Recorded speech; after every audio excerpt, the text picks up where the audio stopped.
Hey guys, tonight we slip through the reeds along the Nile, where the air hums with secrets and the moonlight dances on the water. You're standing in ancient Egypt, a land where love, sex, and survival intertwine like the threads of a linen robe. Picture yourself brushing past mud brick walls, catching whispers of laughter and desire from homes glowing with oil lamps. This isn't just history. It's a world alive with passion power and a few eyebrow-raising quirks. Fair warning, navigating these customs might feel like dodging a hippo in a papyrus boat. You probably won't survive this unscathed.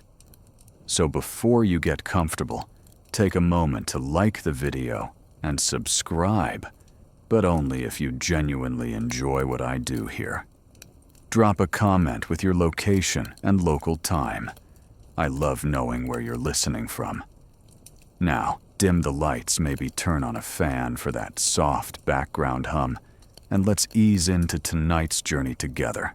You start in the bustling heart of ancient Egypt, around 3000 BCE, where the Nile's rhythm sets the pulse of life. Sex isn't just a private act here, it's a cornerstone of society, woven into everything from family ties to divine worship. The Egyptians see it as a force of creation, as vital as the river's annual flood.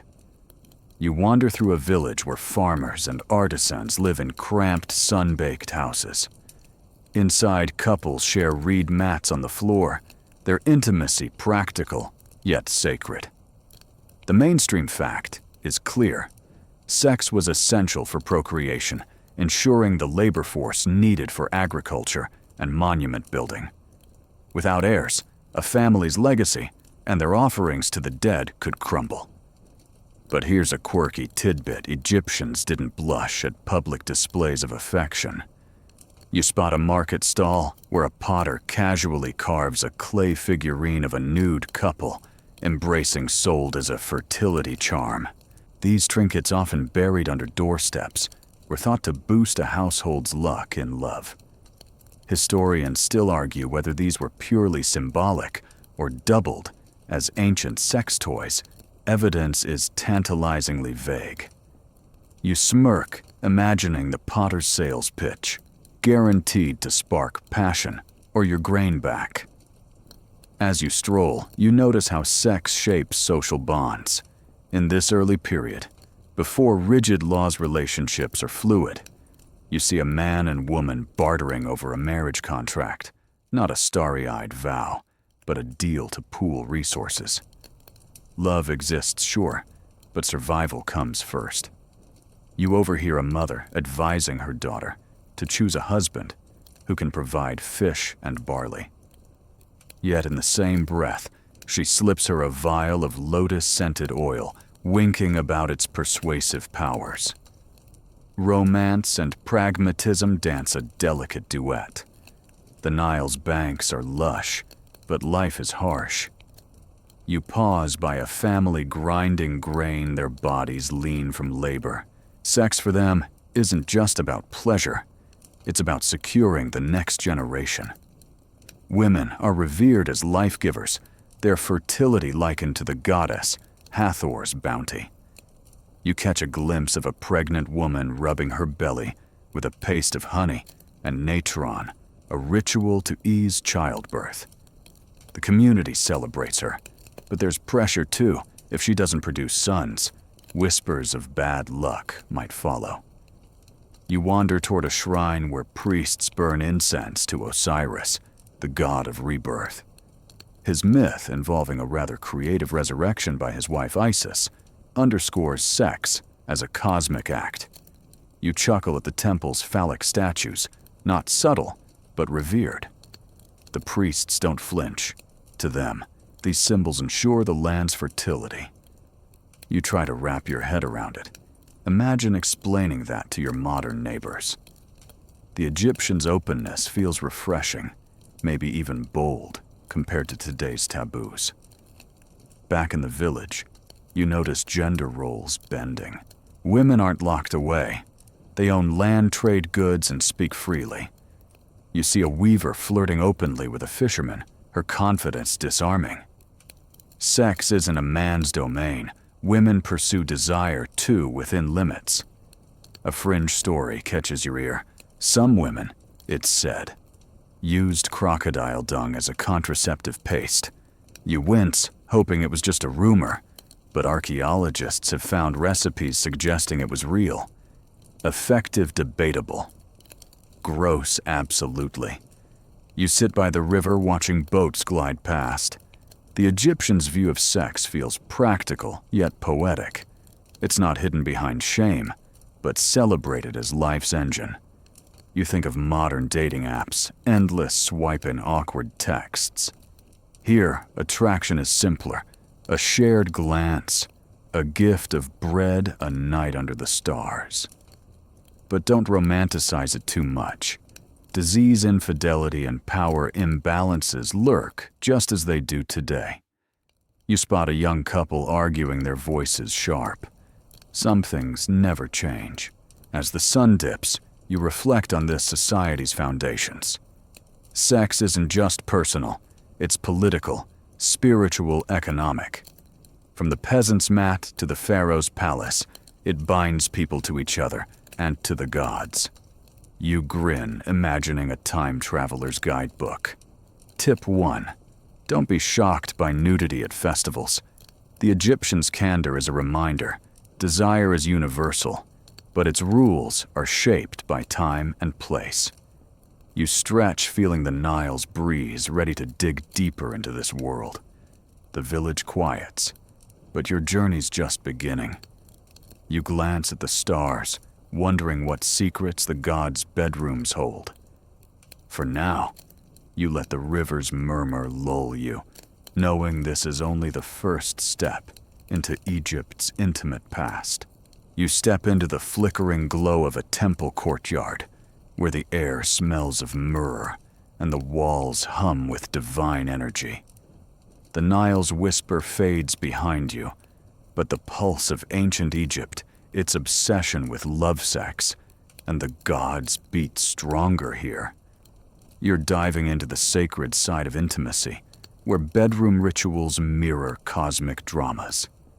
Priests glide past, their shaved heads gleaming, and you feel like an intruder in a world where every act, even the private ones, ties back to the divine.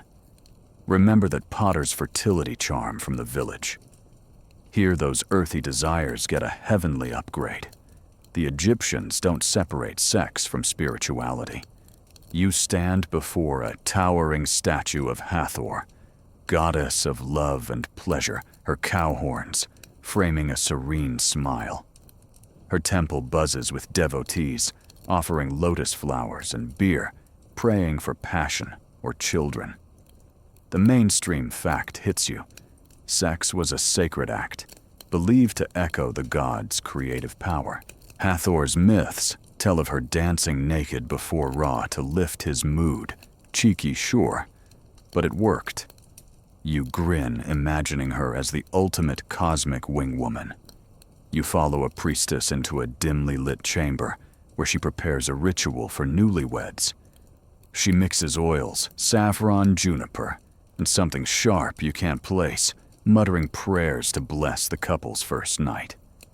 The Egyptians think these scents don't just seduce, they channel divine favor. You catch a quirky tidbit. Some couples burned incense shaped like tiny phalluses, believing the smoke carried their desires to the gods. You stifle a laugh, picturing the priestess's deadpan delivery. Light this, and Osiris might RSVP.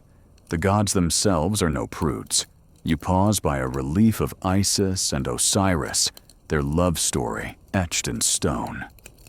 After Osiris's death, Isis magically reassembles him, yes, all of him, to conceive Horus. This isn't just mythology, it's a blueprint for mortals. You overhear a young man praying for virility, clutching an amulet shaped like Osiris's, let's call it his vital part. Historians still argue whether these rituals were purely symbolic, or if priests doubled as ancient sex therapists. The line between faith and flesh is blurry here. You wander deeper into the temple, where the air grows thick with incense. Priests chant hymns that sound suspiciously flirty, praising Hathor's golden thighs and life-giving embrace. You raise an eyebrow. Modern love songs have nothing on this. These hymns aren't just poetry, they're instructions. Couples are encouraged to honor the gods by enjoying each other, no guilt attached. You think of today's debates over sex and morality. Egyptians would have rolled their eyes and poured another beer. Outside, you spot a festival brewing. Drummers pound rhythms as women twirl their sheer dresses, catching the torchlight. This is Hathor's feast, where sex and spirituality collide. You join the crowd, feeling the heat of bodies pressed close. The Egyptians believe these celebrations renew the world's fertility land, crops, and people. You see a couple slip away giggling, and nobody bats an eye. It's not debauchery, it's devotion. You smirk, wondering if your local block party could handle this vibe. But it's not all carefree. You notice a woman kneeling alone, her face tense. She's praying for a child, her offerings piled high. Infertility is a heavy burden, here seen as a divine snub. Priests might prescribe rituals, herbal drinks, moonlit baths, or even sleeping in the temple to absorb Hathor's power. You wince at the pressure she's under, not unlike modern expectations around family. The gods give, but they also demand. You slip into a side chamber where a scribe copies a spell onto papyrus. It's a love charm meant to make someone burn with desire.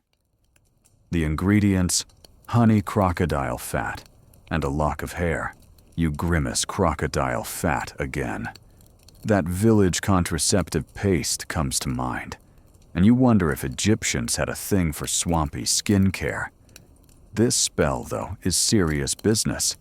If it backfires, the gods might curse the user with bad luck. You imagine the scribe's warning label: use with caution, no refunds. The temple's walls tell more stories. You trace a carving of Min, the fertility god, proudly displaying his enthusiasm. He's a favorite at planting festivals, where his image promises bumper crops. You chuckle thinking of him as Egypt's answer to a motivational poster. Stay productive, but beneath the humor, there's reverence. Sex to these people is life's engine, and the gods are its spark. You feel a pang of envy for their unapologetic openness. As night falls, you sit on the temple steps watching stars emerge. The rituals you've seen aren't just about pleasure, they're about order.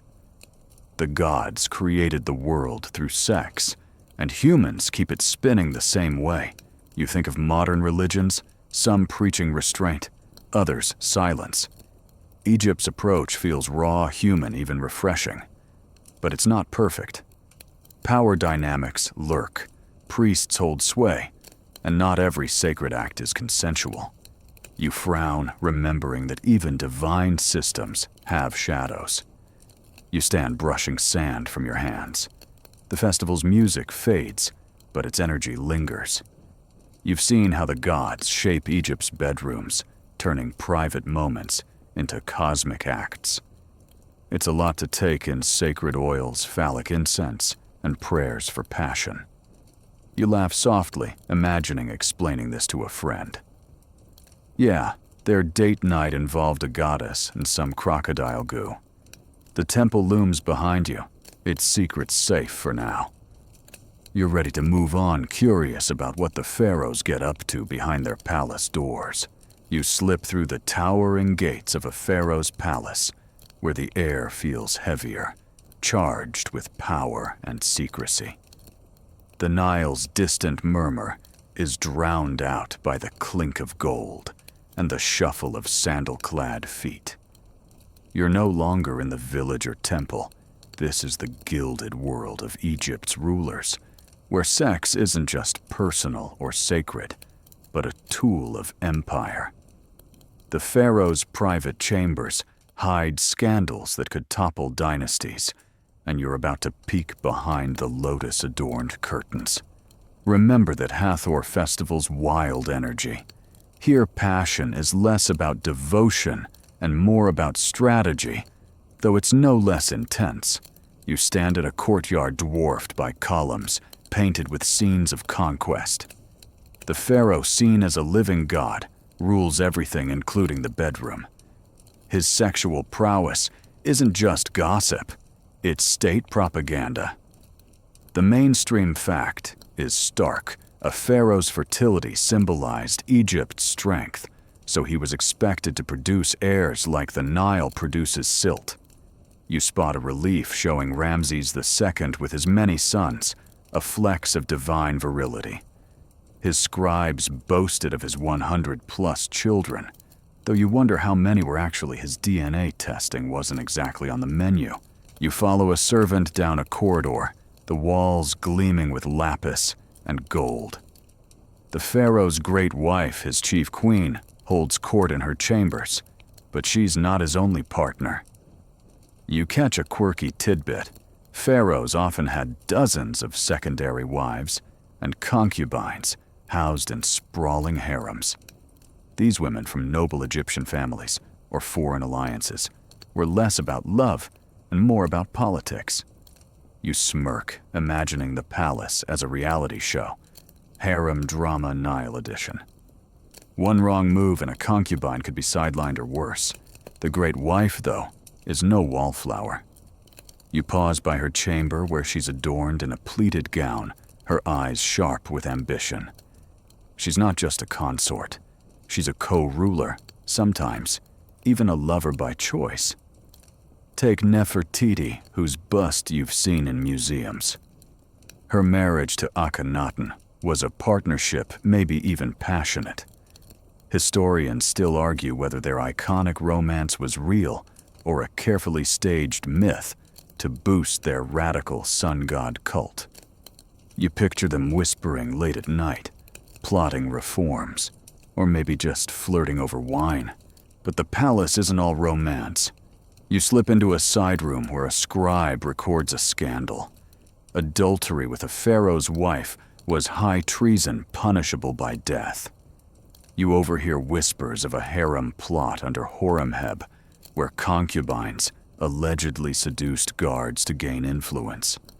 The plan flopped, and the culprits faced execution, or so the papyrus claims. You wince, feeling the weight of those gilded walls. Power makes the stakes deadly, and sex is a weapon here, sharp as any khopesh. You wander to the pharaoh's private suite, its air thick with myrrh. The bed, low and draped with linen, looks simple for a god king, but it's a stage for dynastic chess. Foreign princesses, sent as diplomatic gifts, often joined the harem. You imagine a Mitanni bride nervous, yet calculating, learning to navigate this alien court. Her job, bear a son, secure her status, and tie her homeland to Egypt.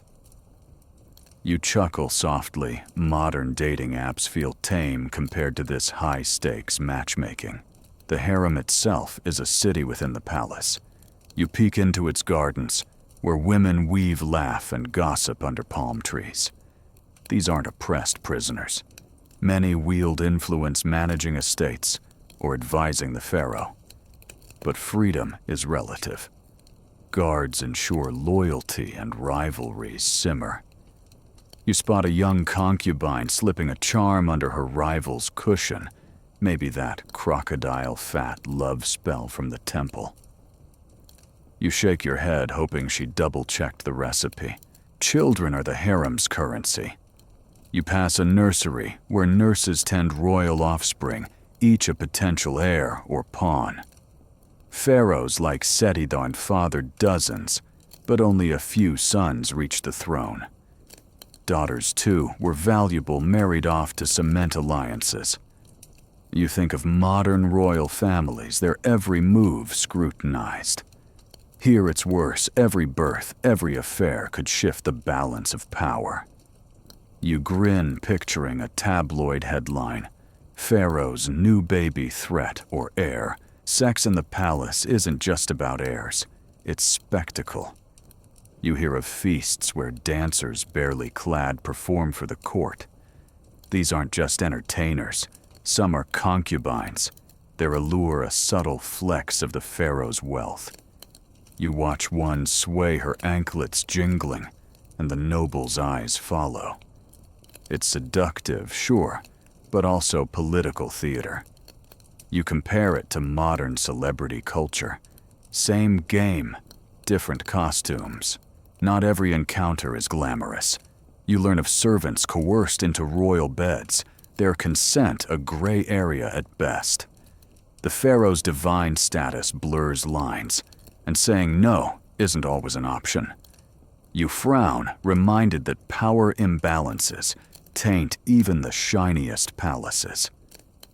The Egyptians don't record these stories, but the silence speaks. You think back to the village couple arguing by the Nile. Freedom to choose, even messily, feels precious. You step onto a balcony, the night air cool against your skin.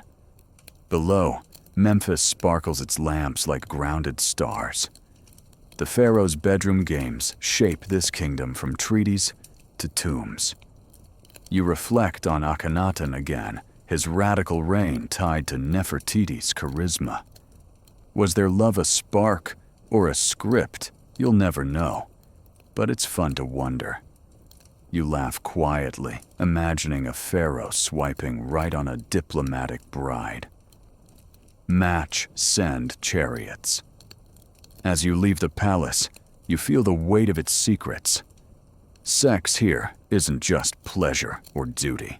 It's a lever of power, moving armies and gods. The pharaoh's chambers, for all their luxury, are a battlefield of ambition and desire. You stretch ready to explore beyond these walls, curious about how ordinary Egyptians navigate their own marriages. The palace fades behind you, but its scandals linger, as sharp as the desert wind. You leave the palace's golden haze and step back into the dusty streets of a Nile-side village, where life hums with the clatter of looms and the chatter of neighbors. The air smells of baked bread and river mud, a far cry from the pharaoh's myrrh-soaked chambers. Here among farmers, weavers, and fishermen, you dive into the world of marriage, Egypt's bedrock, binding families and futures. Forget royal harems. This is where most Egyptians built their lives, one practical vow at a time. That village couple you saw arguing by the river. Their story starts here, in the messy, hopeful dance of love and obligation. You squat by a mud brick house watching a family negotiate a marriage. Marriage in ancient Egypt isn't about candlelit proposals. It's a contract as binding as a land deed. The mainstream fact is clear unions were economic partnerships, merging resources to survive the Nile's whims. You see a bride's father hand over a sack of barley and a copper bracelet her dowry. The groom's family counters with fishnets and a promise of labor. It's less I do, and more we agree, but there's warmth in their nods. Love can grow later, or so they hope. You notice the bride, her eyes darting between her parents and her betrothed. She's young, maybe 14, typical for the time. Men married later around 20 after securing a trade. You wince at the age gap, but it's practical. Girls mature faster, and boys need skills to provide. A quirky tidbit surfaces: some contracts included a divorce penalty, where the husband paid a fine if he left. You chuckle, imagining a modern prenup with no cheating, or you owe me goats clauses. Egyptians were savvy, protecting women's rights to property and alimony long before modern laws. You follow the couple to their new home, a cramped space with a reed mat for a bed. Privacy is a luxury, kids in-laws, and neighbors are always near. You hear the mother-in-law muttering about the bride's cooking, and you smirk. Some things are eternal. Sex seals the marriage, but it's not just about passion. Producing children, especially sons, cements the couple's status. You recall that pregnant woman rubbing honey on her belly. Her hopes echo here in this new wife's nervous glance at her husband. The Egyptians don't romanticize marriage, but they don't strip it of feeling either. You find a clay tablet etched with a husband's promise, "I will not abandon you even in famine." It's pragmatic but tender, like a love note wrapped in a spreadsheet. Women have surprising agency. You see the wife bartering at the market her dowry, giving her leverage. She can own land divorce and remarry rights your modern friends might envy. Historians still argue whether this equality was universal or just for the wealthy. Village records are spotty, but the vibe here suggests women hold their own. You sit by the Nile watching the couple share a meal of bread and onions. Sex for them is duty, first pleasure second. But don't picture it as cold. You overhear the husband tease his wife about her snoring, and she flicks water at him laughing. Their ease reminds you of the temple's Hathor hymns celebrating desire as divine. They might not have Pharaoh's luxuries, but they've got lotus oil and moonlight. You grin thinking of your last awkward date. Maybe a Nile breeze would have helped. Not every marriage is smooth. You hear whispers of infidelity a neighbor caught with a fisherman. Divorce is an option, but it's messy property splits, kids to consider. The community judges harshly. A divorced woman might struggle to remarry. You frown, recalling the palace's deadly adultery scandals. Here, the punishment is social, not fatal, but it stings. The wife's mother, ever practical, slips her a charm to rekindle her husband's interest. You hope it's not that crocodile dung recipe again. Children are the marriage's glue. You pass a woman teaching her son to fish, her pride evident. Boys inherit trades. Girls learn to manage households. If a couple can't conceive, the pressure mounts. You recall the temple's infertility prayers. Here, they're quieter, but no less desperate. Some couples adopt, others take secondary wives, a nod to the pharaoh's harem system, scaled down for villagers. You think of modern fertility clinics. The anxiety transcends time, even if the solutions differ. You wander to a festival where married couples join hands in a dance for Sobek, the crocodile god. It's less wild than Hathor's feasts, but still lively with beer flowing and kids darting underfoot. The dance celebrates stability, land, family legacy. You watch the couple sway, their earlier tension eased by the rhythm. Sex and marriage here aren't just personal. They're a community's foundation. You laugh softly, picturing your friends' weddings. Fewer crocodiles, more cake, but the same hopes. The sun dips, casting long shadows. You reflect on marriage's role in this world. It's a deal, yes, but also a gamble on trust. Women's rights surprise you. Divorce, property agency, but limits remain. A wife's power depends on her family's status and her husband's mood. You think of the palace's political brides, their lives dictated by strategy. Villagers have more freedom, but the Nile's floods and famines keep everyone tethered to survival. You stretch, feeling the day's heat fade. This village, with its contracts and charms, shows love as a practical art.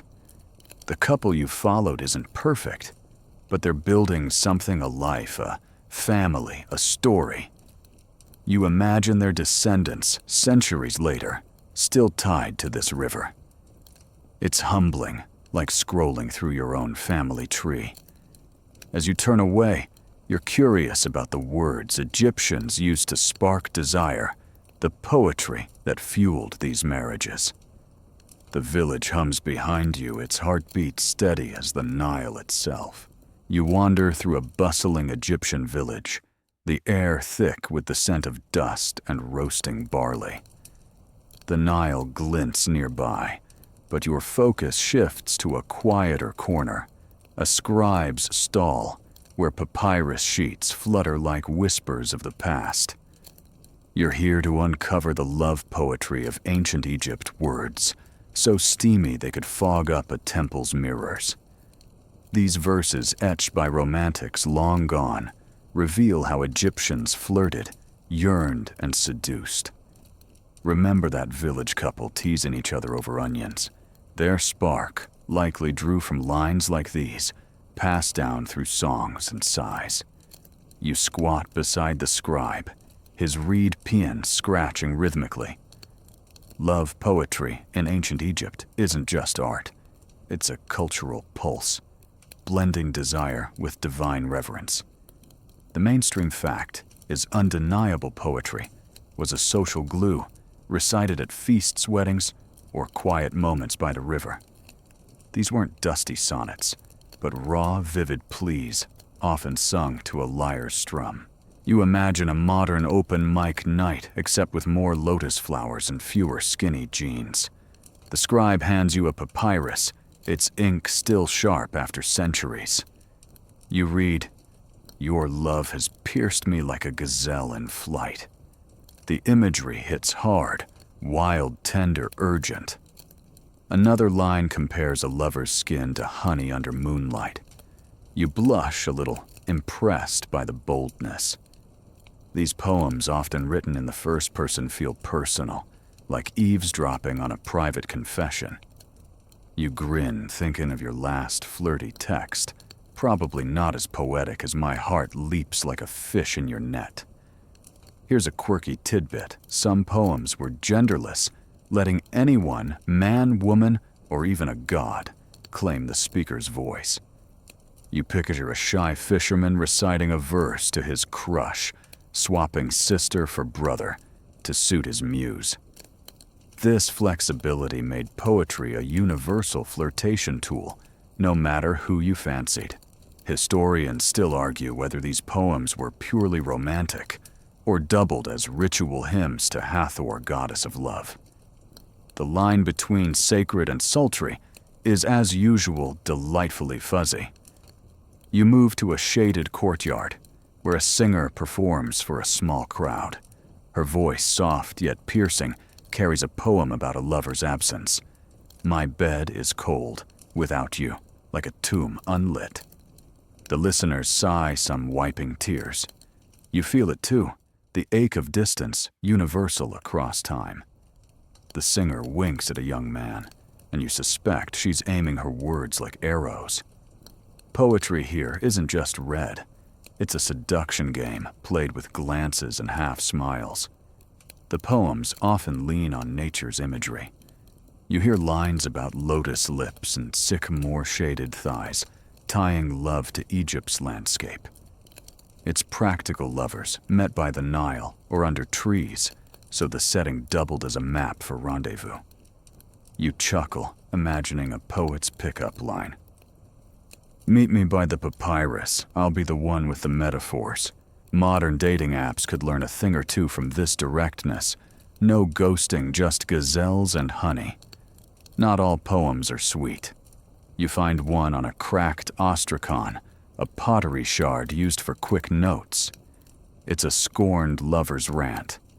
"Your heart is a crocodile snapping at my trust. The bite is sharp, and you respect the shade." These verses show love's flip side: jealousy, betrayal, the sting of rejection. You think of that village wife worried about infidelity. She might have whispered these lines to vent. Poetry gave Egyptians a way to process the messy bits of romance no therapist required. You sit by the river, watching boats drift. The poem's sensuality surprises you, but it's their honesty that sticks.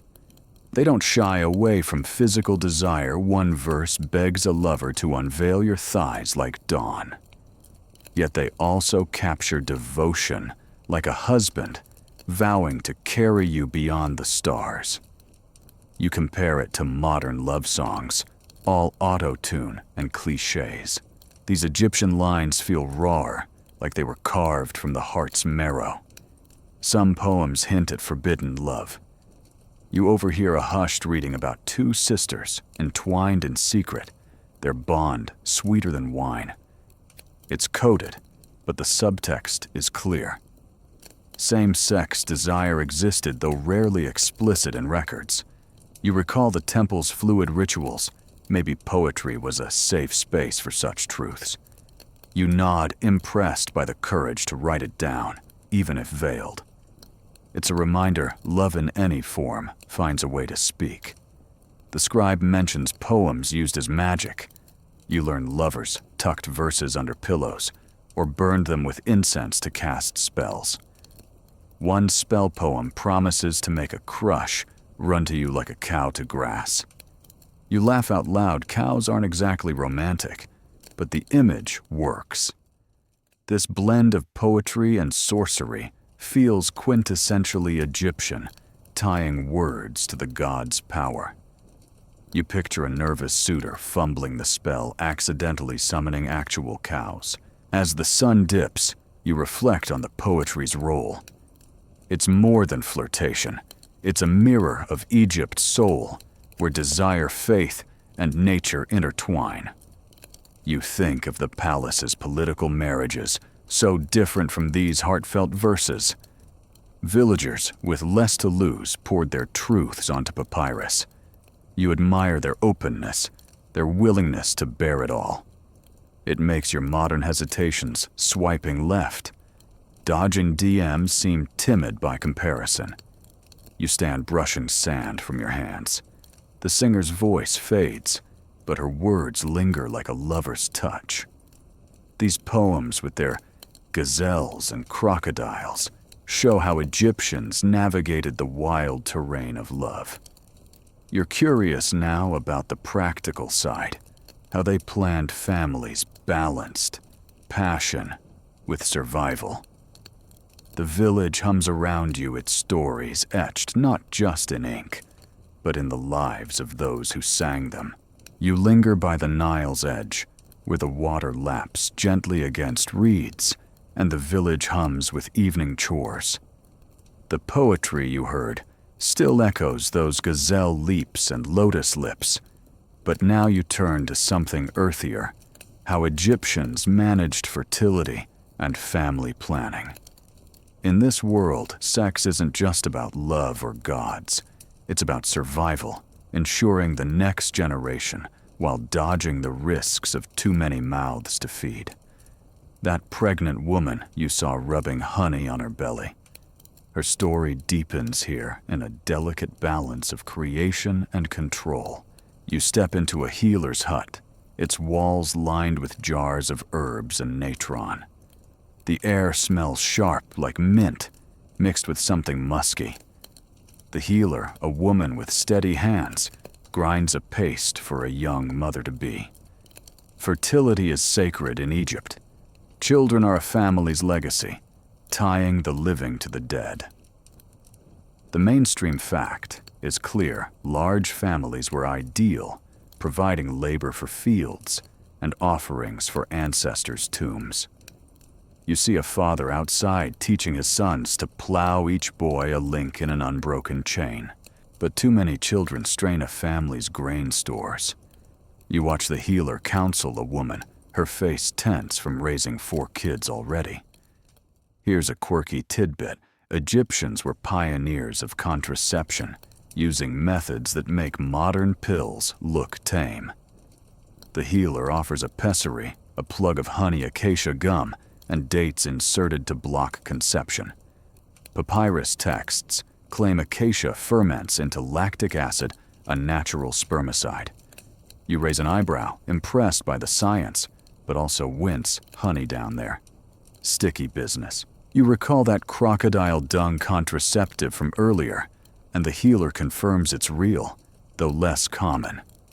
She laughs at your expression, saying it's mixed with sour milk for extra strength.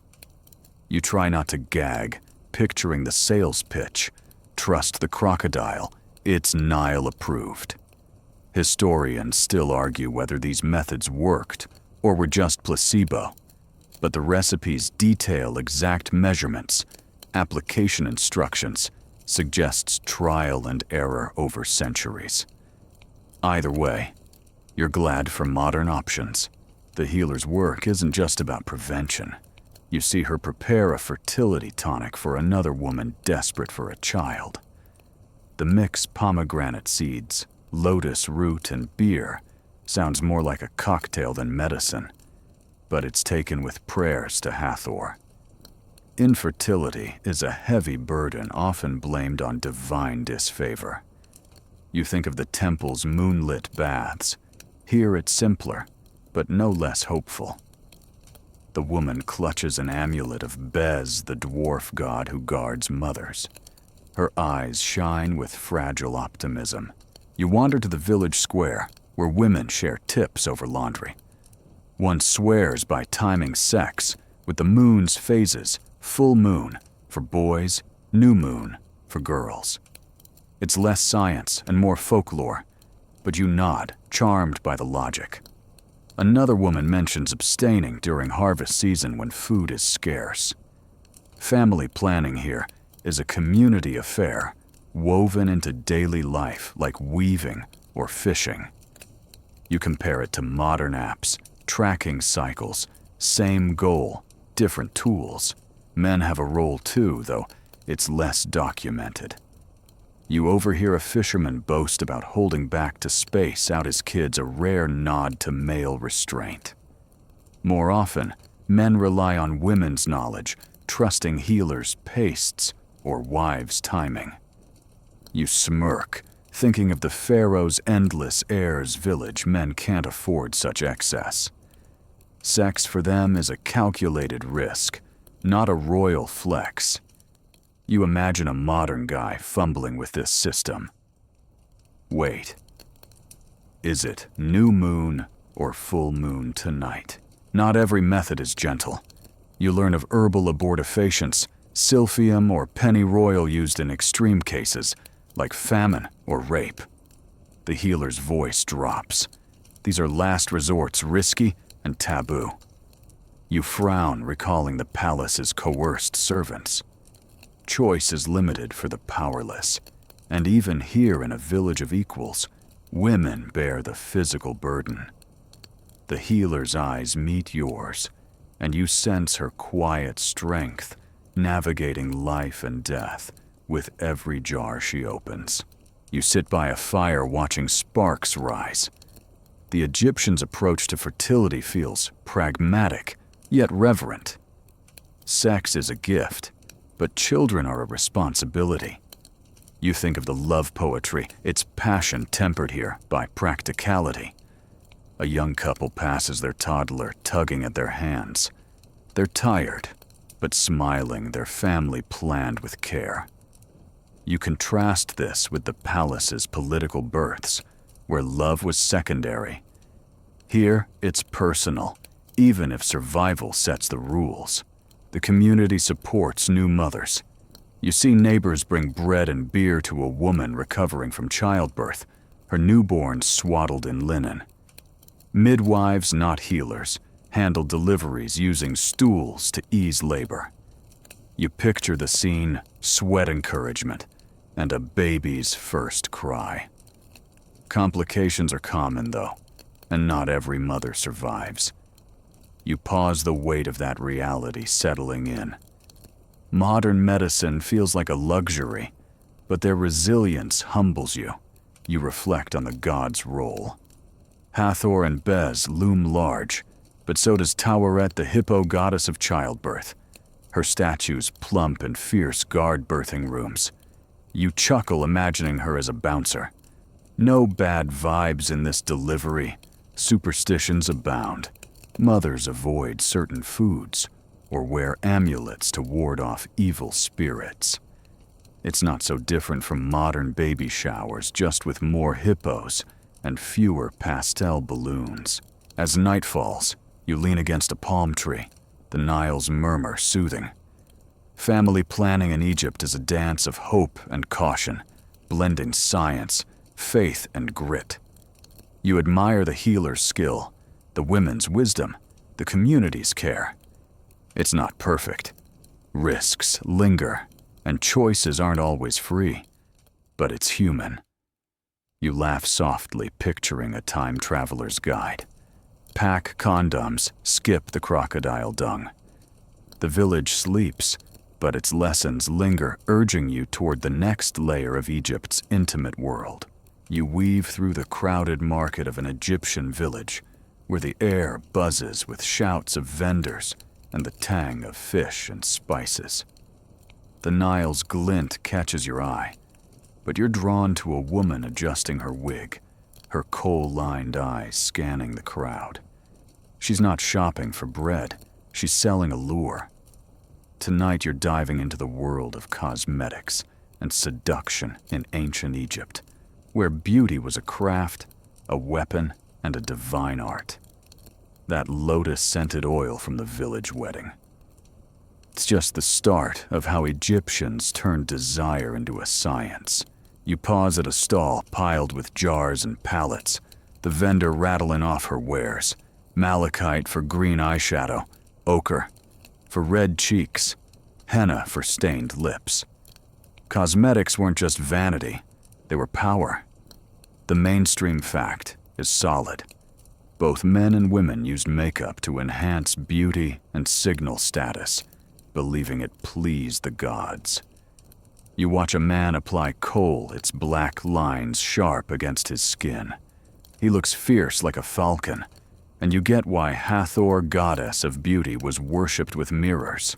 The vendor offers you a clay pot of seduction, paste sesame oil mixed with myrrh and galena. Smear it on, she says, and eyes will follow you like geese to grain. You sniff it rich and heady, and imagine the village wife dabbing it on before her husband's return. Here's a quirky tidbit. Some recipes included ground ostrich eggshell for radiance, sworn to make skin glow like moonlight. You smirk, picturing the pitch, crack an egg, steal his heart. Historians still argue whether these cosmetics doubled as sunblock or were purely aesthetic. Malachite's minerals suggest protection, but vanity likely ruled. You follow a young woman to her home where she preps for a festival. She shaves her body with a bronze razor, a nod to cleanliness and allure. Wigs made of human hair or palm fiber are her crowning glory, black, sleek, and scented with beeswax. She picks one braided with beads, a status flex. You think of modern hair salons, but this feels more ritualistic, like arming for battle. Her mirror-polished copper reflects a face transformed by kohl and rouge. She's ready to turn heads. Seduction wasn't just about looks, it was strategy. You overhear her mother whisper, "Tips, sway your hips, laugh softly. Offer beer first. It's a playbook passed down like those love poems." Women used beauty to secure husbands, influence men, or climb social ladders. You recall the palace concubines, their allure a political tool. Here it's less cutthroat, but no less calculated. You grin, imagining a modern dating coach stealing these moves, coal-up confidence on. Men weren't immune to the game. You spot a merchant dabbing frankincense oil behind his ears, his linen kilt pleated to show wealth. He's not just grooming, he's signaling availability, maybe even virility. Egyptians believed beauty reflected inner strength, so men's cosmetics mimicked gods like Horus, whose kohl-rimmed eyes symbolized protection.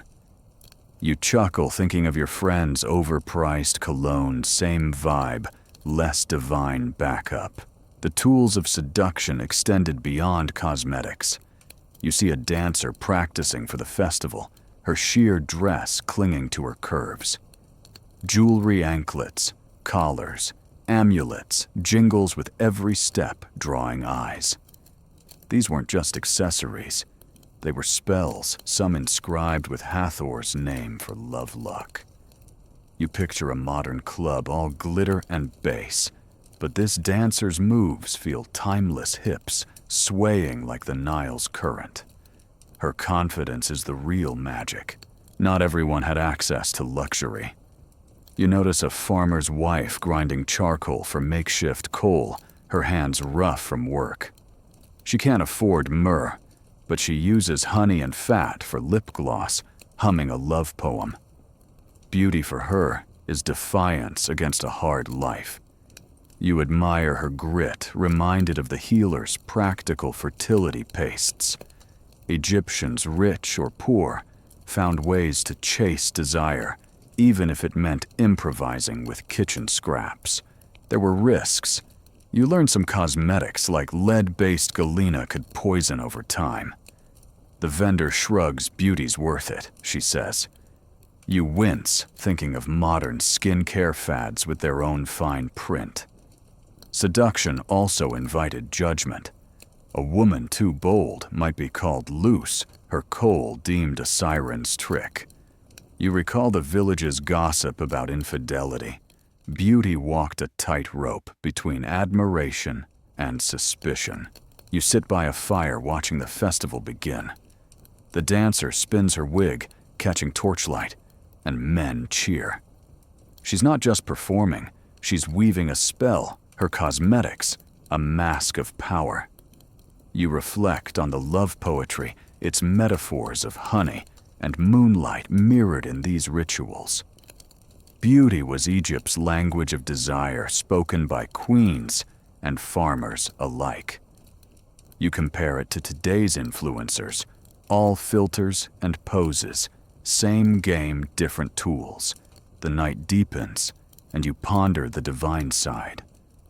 Hathor's temples often housed beauty rooms, where priestesses applied sacred oils before rituals.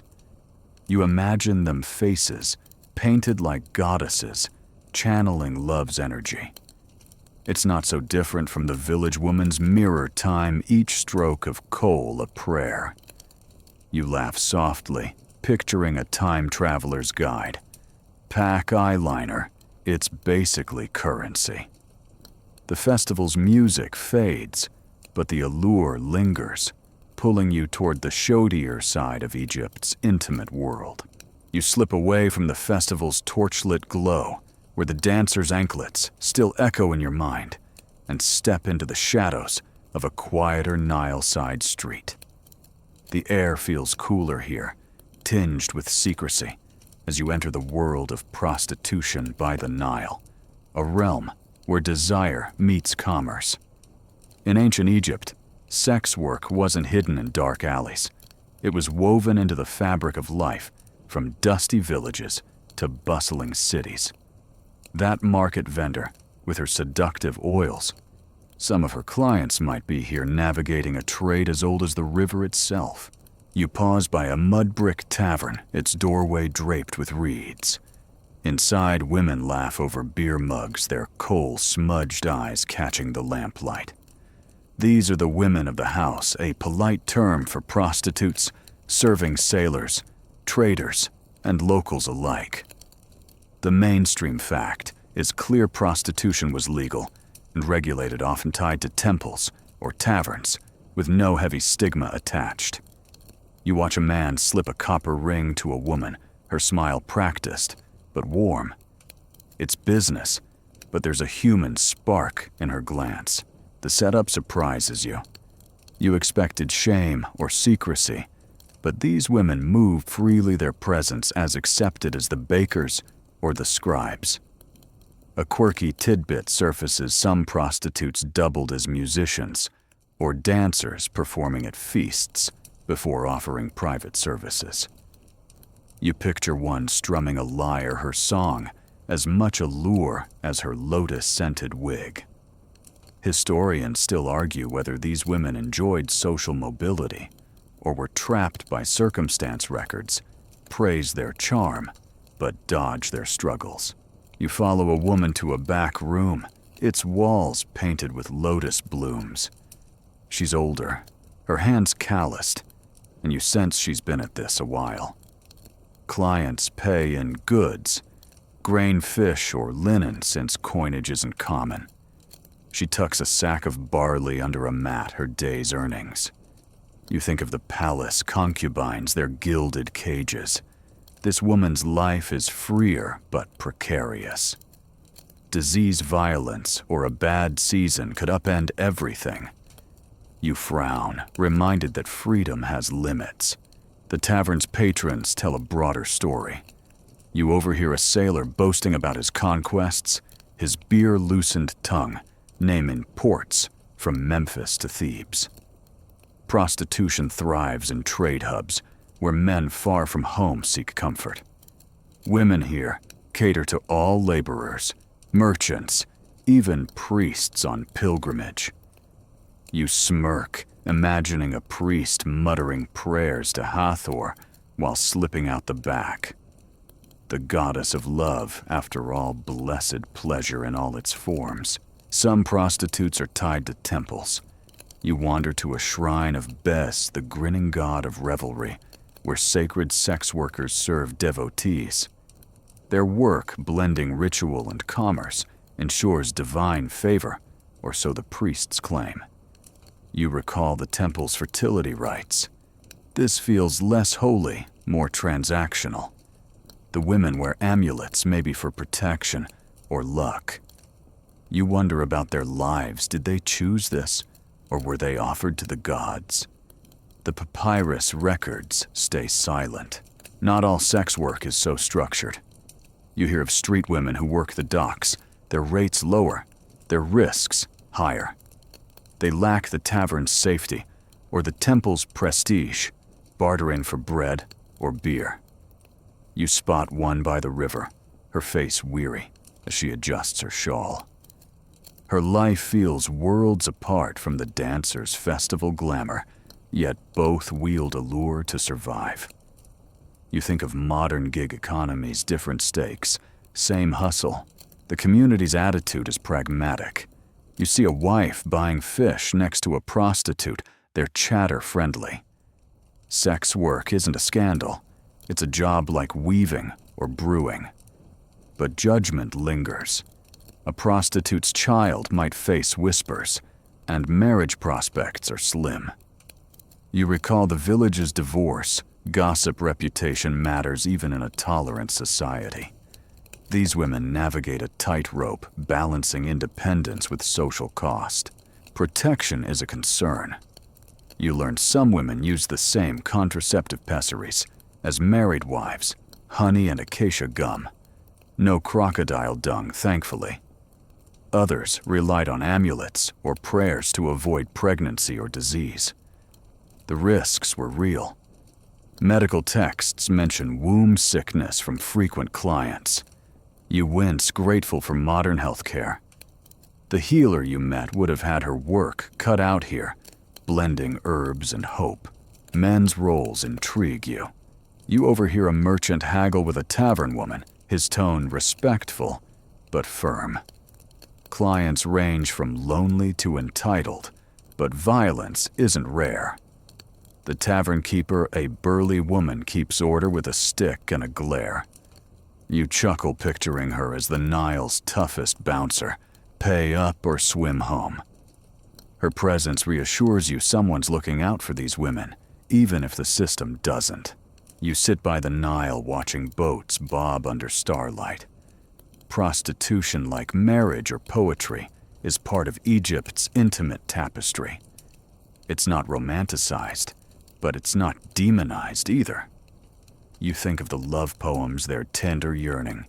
Here, desire is currency, yet moments of connection shared. Laughs, kind words still flicker. You compare it to modern debates over sex work, all heat and no consensus. Egypt's approach feels refreshingly blunt. it exists.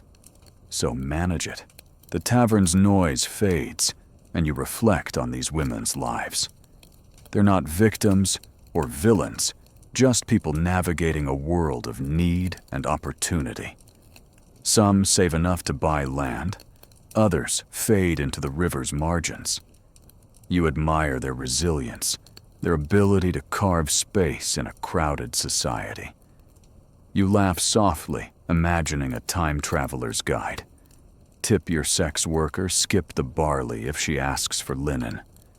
The Nile flows on, carrying secrets older than the pyramids, and you're ready to explore what other bonds, perhaps less transactional, thrived in this world. You drift away from the tavern's lamplit buzz, the Nile's steady flow guiding you back to the village's quieter corners. The air carries a faint whiff of papyrus and mud, and the stars above feel like silent witnesses to secrets rarely spoken. Tonight you're chasing whispers of same-sex bonds and ancient Egypt relationships, tucked between the lines of history's formal records. These connections, often veiled by custom or caution, reveal a side of desire that even the bold Egyptians kept hushed. Those genderless love poems you read, they're your first clue that love here wasn't always bound by convention. You settle near a weaver's hut, where two women share a bench, their laughter soft as they untangle threads. Their closeness, hands brushing, eyes lingering, feels more than friendly, though no one around seems to notice. The mainstream fact is subtle, but clear. Same-sex relationships existed in ancient Egypt, though they were rarely documented explicitly. Unlike later cultures that codified bans, Egyptians didn't legislate against them. You sense a quiet acceptance, or at least a willingness to look the other way, as long as social roles like marriage and heirs were upheld. The evidence is slippery, often coded. You recall a quirky tidbit from a tomb inscription: two male royal manicurists, Neankhnum and Khnumhotep, buried together around 2400 BCE, their statues posed like lovers, hands clasped. Their shared tomb, adorned with intimate scenes, suggests a bond beyond friendship. Historians still argue whether they were lovers, brothers, or just close colleagues. Debate rages, because Egypt's records love ambiguity. You smirk, imagining their neighbors' gossip. Those nail guys always so cozy. You wander to a riverside shrine where a young man offers bread to Horus, his face earnest. Myths hint at same-sex desire among gods. Horus and Set, in one raunchy tale, engage in a power struggle with sexual undertones. The story, scribbled on a Middle Kingdom papyrus, was likely told for laughs, not judgment. You picture priests reciting it at a feast, the crowd chuckling. This openness to divine fluidity suggests mortals' bonds weren't always rigid either. You nod, impressed by a culture that wove such tales into its spiritual fabric. Back in the village, you notice subtle signs. Two men, potters by trade, share a small house, their banter easy as they shape clay. Neighbors treat them like any other household bartering fish for their jars. Same-sex partnerships, if discreet, seem to blend into daily life. But there's a catch. Men were expected to marry and sire children, so these bonds often existed alongside traditional duties. You think of the palace's political marriages. Here, social pressure shapes love, even if it's less gilded. Women's relationships are harder to trace. You overhear a woman whisper to her sister, a term from those love poems, sometimes a euphemism for lover. They slip away to a sycamore grove, a known spot for private meetings. Women had more freedom than in later eras, moving freely in markets or temples, which gave space for such bonds. But childbirth was a woman's primary role.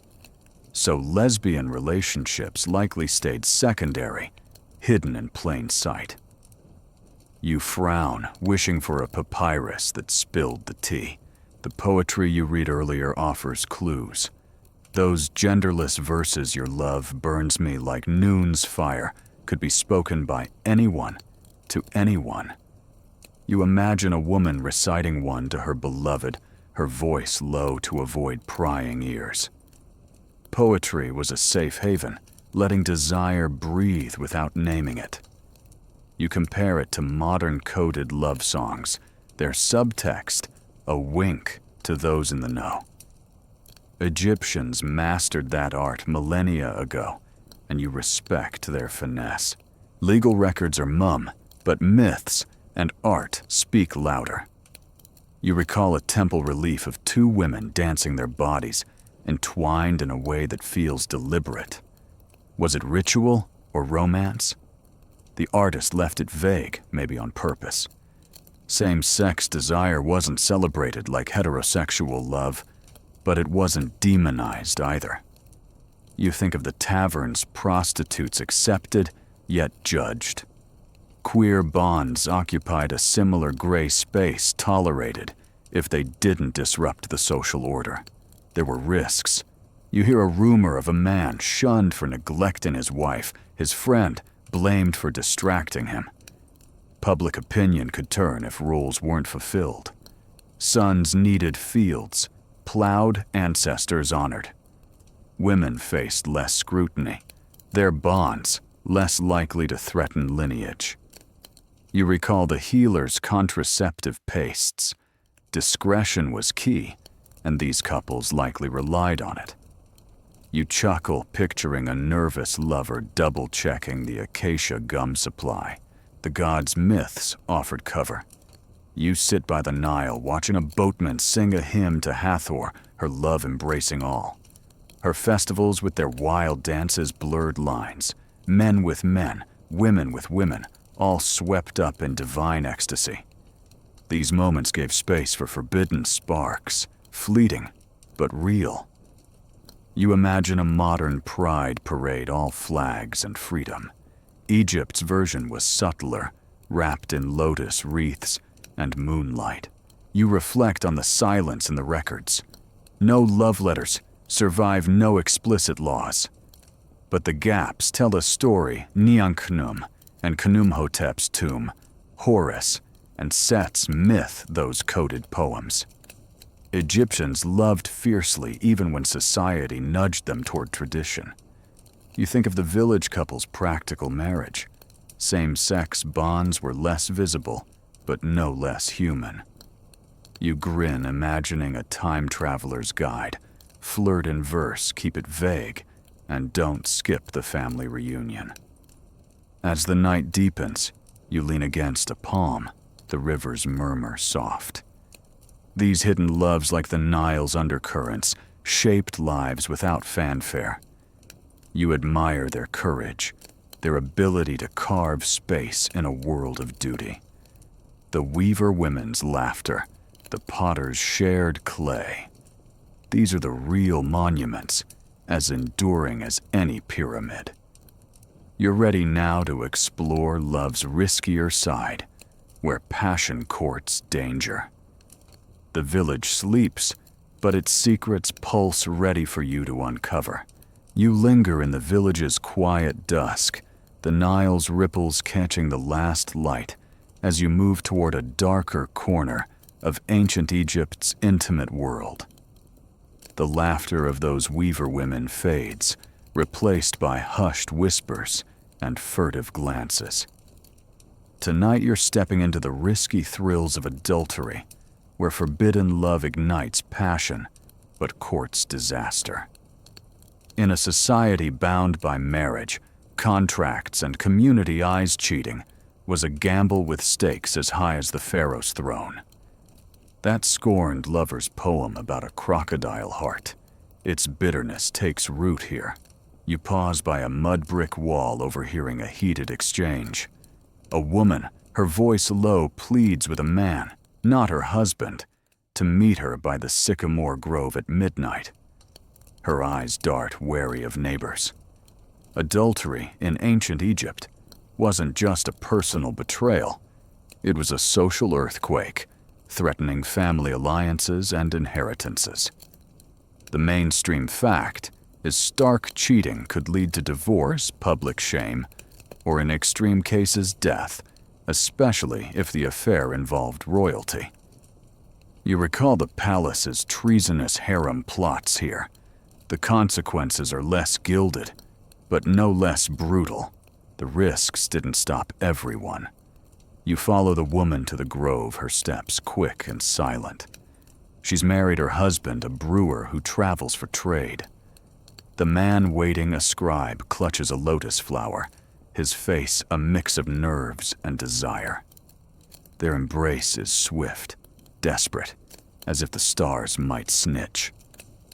Here's a quirky tidbit: some adulterers use love spells, like those honey and hair charms from the temple, to bind their secret lovers. You smirk, imagining the scribe's spell going wrong and summoning his rival instead. Historians still argue whether these affairs were driven by love or opportunity. Lonely spouses and long absences made temptation hard to resist. You slip back to the village where gossip spreads faster than Nile floods. A neighbor saw the woman leave. By morning, whispers will reach the brewer's mother. Adultery's fallout depends on status. For commoners, divorce is the usual penalty. You recall the village marriage contracts with their divorce penalties to protect women's property. A cheated wife could keep her dowry and remarry, but a guilty one might lose everything. Men faced less scrutiny. Double standards thrived just like today. You frown, thinking of the fisherman's boasts at the tavern. His wife's side-eye tells a story. Punishments could escalate. You hear of a case where an adulterous couple was beaten and exiled, their names scratched from family records. In royal circles, the stakes were deadly. Recall Horemheb's harem scandal, where death was the price. For villagers, physical punishment was rarer, but social death was real. You see the woman's sister shun her at the market, her basket pointedly empty of shared bread. You compare it to modern social media pile-ons, same sting, different platform. Why risk it? You wander to a quiet bank, pondering the thrill. The love poetry offers clues. Its burning gazelles and moonlit thighs speak of desire too wild for contracts. Some affairs were emotional, like the Weaver women's coded bond, but others were pure lust. You imagine the scribe's pulse racing, the forbidden kiss worth the danger. Modern affairs, with their secret texts and hotel receipts, feel tame by comparison. Egyptians played for keeps, their hearts as reckless as chariot races. Women bore the heavier burden. You learn of a wife caught with a soldier, her hair shaved as punishment, a public mark of shame. She'll struggle to remarry, her children tainted by gossip. Men, meanwhile, could shrug off flings, especially if they kept producing heirs. You think of the pharaoh's dozens of concubines. His indiscretions were statecraft, not sin. The village wife, though, has no such shield. You wince, wishing she'd dodged that nosy neighbor. There were ways to cover tracks. You overhear a healer, yes, that same one with the contraceptive pastes, mixing a discreet herbal drink to calm rumors. It's likely a pregnancy preventative used by adulterers to avoid damning evidence. Some women timed their trysts during festivals, when drunken chaos hid their absence. You chuckle, picturing Hathor's feast as the ultimate alibi. Sorry, honey, I was just worshiping. The healer's knowing glance suggests she's seen it all. Men weren't always the predators. You hear of a woman seducing a young baker, her wealth giving her boldness. She gifts him a linen tunic, A risky move, gifts could be traced. Her husband, a stern landowner, isn't clueless. You spot him eyeing the baker at the granary. The tension feels like a soap opera, and you're hooked. You think of the palace as diplomatic brides, their affairs a political chess move. Here it's personal, but no less strategic. The community plays judge and jury. You see elders gathered discussing a suspected affair. They don't care about love, they care about stability. An affair could split inheritances, disrupt trade deals, or spark feuds. The elders push for reconciliation, urging the brewer to forgive his wife. You recall the tavern's pragmatic vibe. Egyptians preferred order over drama. But forgiveness isn't guaranteed. The brewer's clenched jaw says he's not buying the sycamore prayer excuse. You sit by the Nile, the water's murmur soothing your thoughts. Adultery's thrill is universal, but Egypt's response feels uniquely practical. Punish, yes, but don't destroy the village over it. You think of the love poems, their passion a spark for these forbidden flames. The scribe and his lover, if caught, will pay dearly, but for now, they steal moments. You grin, imagining a time traveler's guide. Avoid groves. Neighbors have eagle eyes. The stars brighten, and you reflect on desire's cost. Adultery, like same-sex bonds, shows Egypt's complex heart open, yet rigid, passionate, yet controlled. You admire the lover's courage, even if their story ends in whispers. The village sleeps its secrets buried in the river's silt, and you're ready to explore how temples, those sacred spaces, doubled as hubs of pleasure. The Nile flows on, carrying tales of risk and rapture. You step away from the Nile's whispering banks, leaving behind the scandalous sycamore grove, and approach the towering walls of a temple, its sandstone glowing under moonlight. The air hums with incense and distant chants, pulling you into a world where spirituality and sensuality blur. Tonight you're exploring how Egypt's sacred spaces doubled as pleasure hubs, where sex wasn't just worship, but a celebration of life itself. That Hathor festival with its wild dances, it's a hint of what happens when temples turn into playgrounds for desire. You cross the temple's threshold, passing columns carved with lotus blooms. Temples aren't just for prayers, they're social hubs, marketplaces, and yes, places to indulge. The mainstream fact is vivid. Certain festivals and rituals in temples encouraged sexual expression as a divine act, believed to renew the cosmos. You spot a crowd gathering for a feast of Bastet, the cat goddess of pleasure, their laughter already loosened by beer. Men and women mingle freely, their coal-lined eyes catching torchlight, and you sense the air crackling with possibility. The temple courtyard buzzes. Musicians strum lyres and dancers, some of whom you recognize from the tavern, sway in sheer linens, their movements more suggestive than sacred. These performances aren't just entertainment. They're offerings to the gods, blending devotion with desire. A quirky tidbit catches your ear. Some temple rituals involved sacred unions, where participants mimicked divine couples like Isis and Osiris through symbolic or not-so-symbolic acts. Historians still argue whether these were actual sex rites or just poetic metaphors. You smirk, imagining a priest's vague disclaimer. It's for the gods. But, have fun. You follow a priestess into a side chamber where she prepares oils for the festival. Her hand steady as the healers mix myrrh and lotus scents meant to invoke Hathor's favor. She explains that temple sex during certain rites was seen as a gift to the land's fertility crops, rivers people. You recall the village's family planning. Here, The goal is abundance, not control. The priestess anoints a young couple, their giggles betraying their nerves.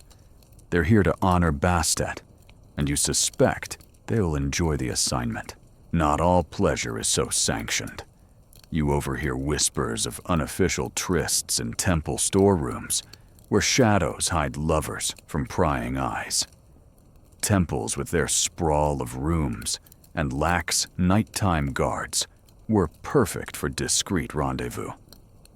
You think of the adulterous scribe and his sycamore fling temples offered safer cover than groves. You chuckle picturing a modern hookup app with a temple tryst filter. Swipe right for sacred vibes. The gods themselves set the tone.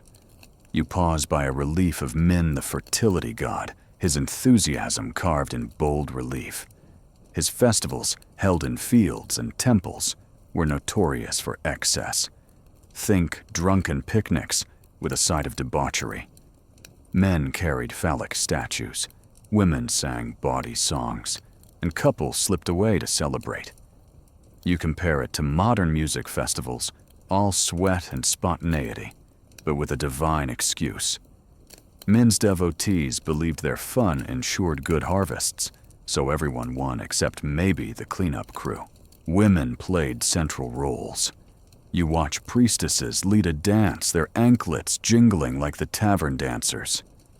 Some dedicated to Hathor or Bastet were rumored to offer sacred intimacy to devotees, blurring lines between ritual and prostitution. You recall the tavern's temple-affiliated sex workers. Here the vibe is loftier, but similar. These women wield influence, their beauty a bridge to the divine. You admire their poise, though you wonder how much choice they had in their roles. Men weren't left out. You see a merchant, his kilt freshly pressed, offer a votive to Bastet before joining the dance. Temples gave men license to flirt, even pursue under the gods' approving gaze. For married men, festivals were a loophole less risky than adultery, since everyone was worshipping. You grin, imagining the brewer from the village dodging his wife's glare with a pious, "It's for Bastet, dear." The double standard feels familiar, but the temple's openness is refreshing. Not every encounter was consensual. You learn of lower status women servants or temple workers pressured into pleasing high-ranking visitors. The god's sanctity didn't always protect the vulnerable, and priests often looked the other way. You frown, recalling the palace's coerced servants. Even in sacred spaces, power tilted the scales. You think of the healer's discreet herbs. Some women here likely needed them, their stories buried in the temple's grandeur. The festival peaks, and you join the crowd feeling the drum's pulse. Couples pair off, some heading to private alcoves, others laughing openly in the courtyard. The line between sacred and profane blurs, beer flows, inhibitions fade, and Hathor's spirit feels very present. You compare it to a modern block party, but with more divine hype. The Egyptians saw no shame in this. Pleasure was a prayer, as vital as incense. You nod, impressed by their unapologetic joy. You slip to a quieter corner, where a scribe records offerings. Temples also hosted matchmaking with parents, eyeing prospects during feasts. You see a mother nudge her daughter toward a potter's son, their flirtation blooming under Bastet's statue. It's less wild than the dancer's sway, but no less strategic. You recall the village's marriage contracts. Temples amplified those deals with divine blessing. Love, lust, and legacy intertwined all under one roof. As the night wanes, you sit on the temple steps, the stars sharp above. Temples like the Nile were lifelines, sacred, social, sensual. You think of the love poetry's burning metaphors. Here, they came alive in dance and shadow. The festival's chaos showed Egypt's heart, passionate, practical, unafraid of desire. You laugh softly, picturing a time traveler's guide. Pack coal, expect to dance, and don't trip over Min's statues. The temple's hum fades, but its energy lingers. You're ready to explore how these passions were carved into eternity in the art that adorned Egypt's walls. The Nile murmurs below its secrets, as deep as the temple's alcoves urging you onward. You step out of the temple's incense-heavy air, the festival's drums fading, as you wander toward a tomb under construction, its sandstone walls half-carved. The Nile's distant shimmer feels like a quiet companion, but your focus is on the chisels clinking around you. Tonight you're decoding the erotic art etched into Egypt's tombs and temples, vivid, cheeky images that blend desire with eternity. These carvings, far from mere decoration, reveal how sex pulsed through the Egyptian worldview. That Min statue from the festival, bold and unapologetic. It's just a taste of what's etched in stone here. You crouch beside a sculptor, his hammer tapping a relief of a couple entwined their limbs, fluid as the river. Erotic art in ancient Egypt wasn't hidden in back rooms. It adorned sacred and funerary spaces, celebrating life's pleasures. The mainstream fact is striking such imagery symbolized fertility and rebirth, ensuring the deceased's vitality in the afterlife. You trace the couple's outlines, their embrace less pornographic than poetic, a promise of eternal passion. It's bold for a tomb, but Egyptians saw no shame in it. The sculptor points to another panel. This one spicier, a woman straddles a man, her smile mischievous. You blush, caught off guard by the detail. Every curve, every glance feels alive. Here's a quirky tidbit. Some erotic scenes, like the famous Turin erotic papyrus, mix humor with lust, showing exaggerated figures and absurd positions, almost like ancient satire. You chuckle, imagining the artist giggling as he sketched. Let's make this guy's enthusiasm really stand out. Historians still argue whether these were purely symbolic or just elite men's racy doodles, probably a bit of both. You move to a temple wall where Hathor's image looms her curves, accented by dancers in provocative poses. These scenes aren't just art. They're spells meant to invoke her blessings for love and fertility. You recall the festival's swaying priestesses. Their dances echo here, frozen in stone. The carvings blend divine and human desire with gods, like Bez the grinning dwarf, sporting oversized attributes to ward off evil. You grin, thinking of him as Egypt's horniest guardian, keeping tombs sexy and safe. The art isn't all playful. You notice a darker relief, showing a man overpowering a woman, her face ambiguous pleasure or fear. Such images hint at power dynamics, where sex could be conquest, not just connection. You think of the temple's coerced workers. These carvings, while rare, nod to that grim reality. Egyptians celebrated desire, but they didn't airbrush its complexities. You frown, wishing the stone could speak her side of the story.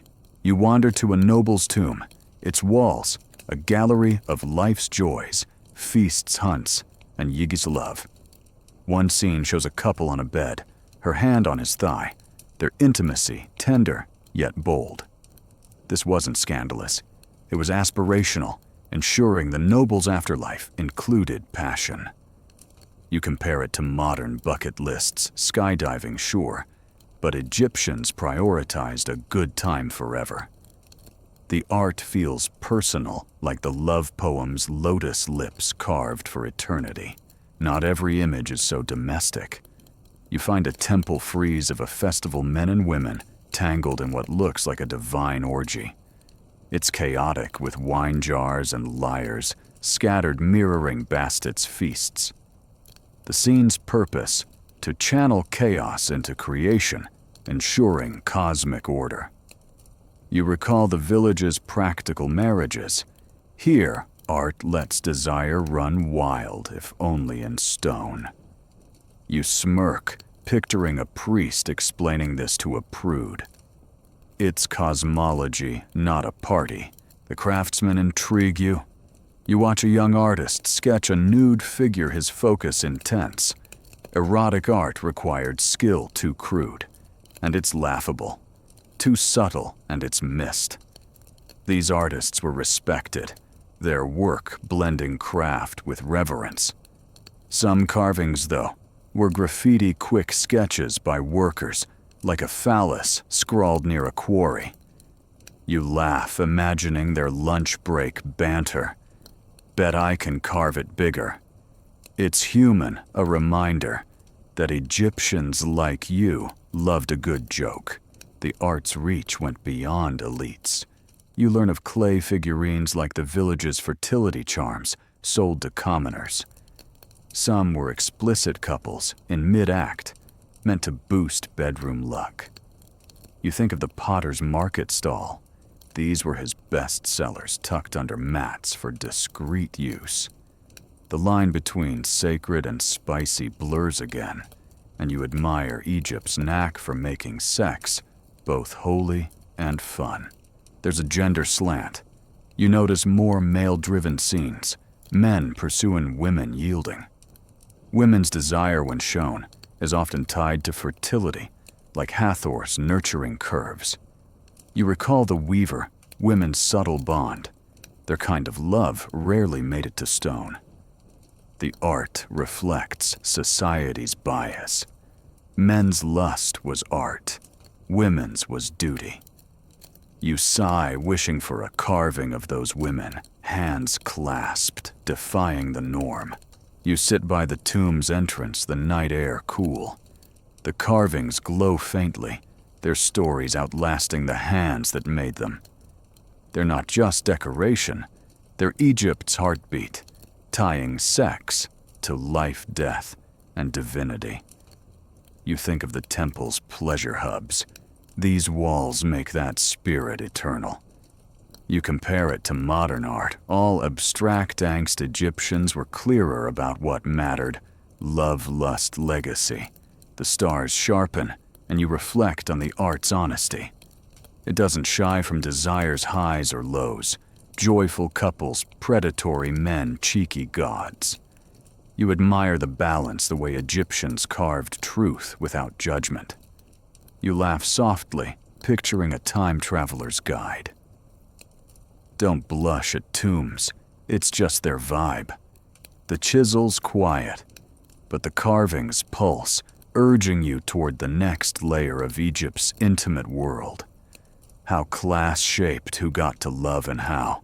You step away from the tomb's carved lovers, their stone embraces fading as you return to the sun-baked streets of a Nile-side village.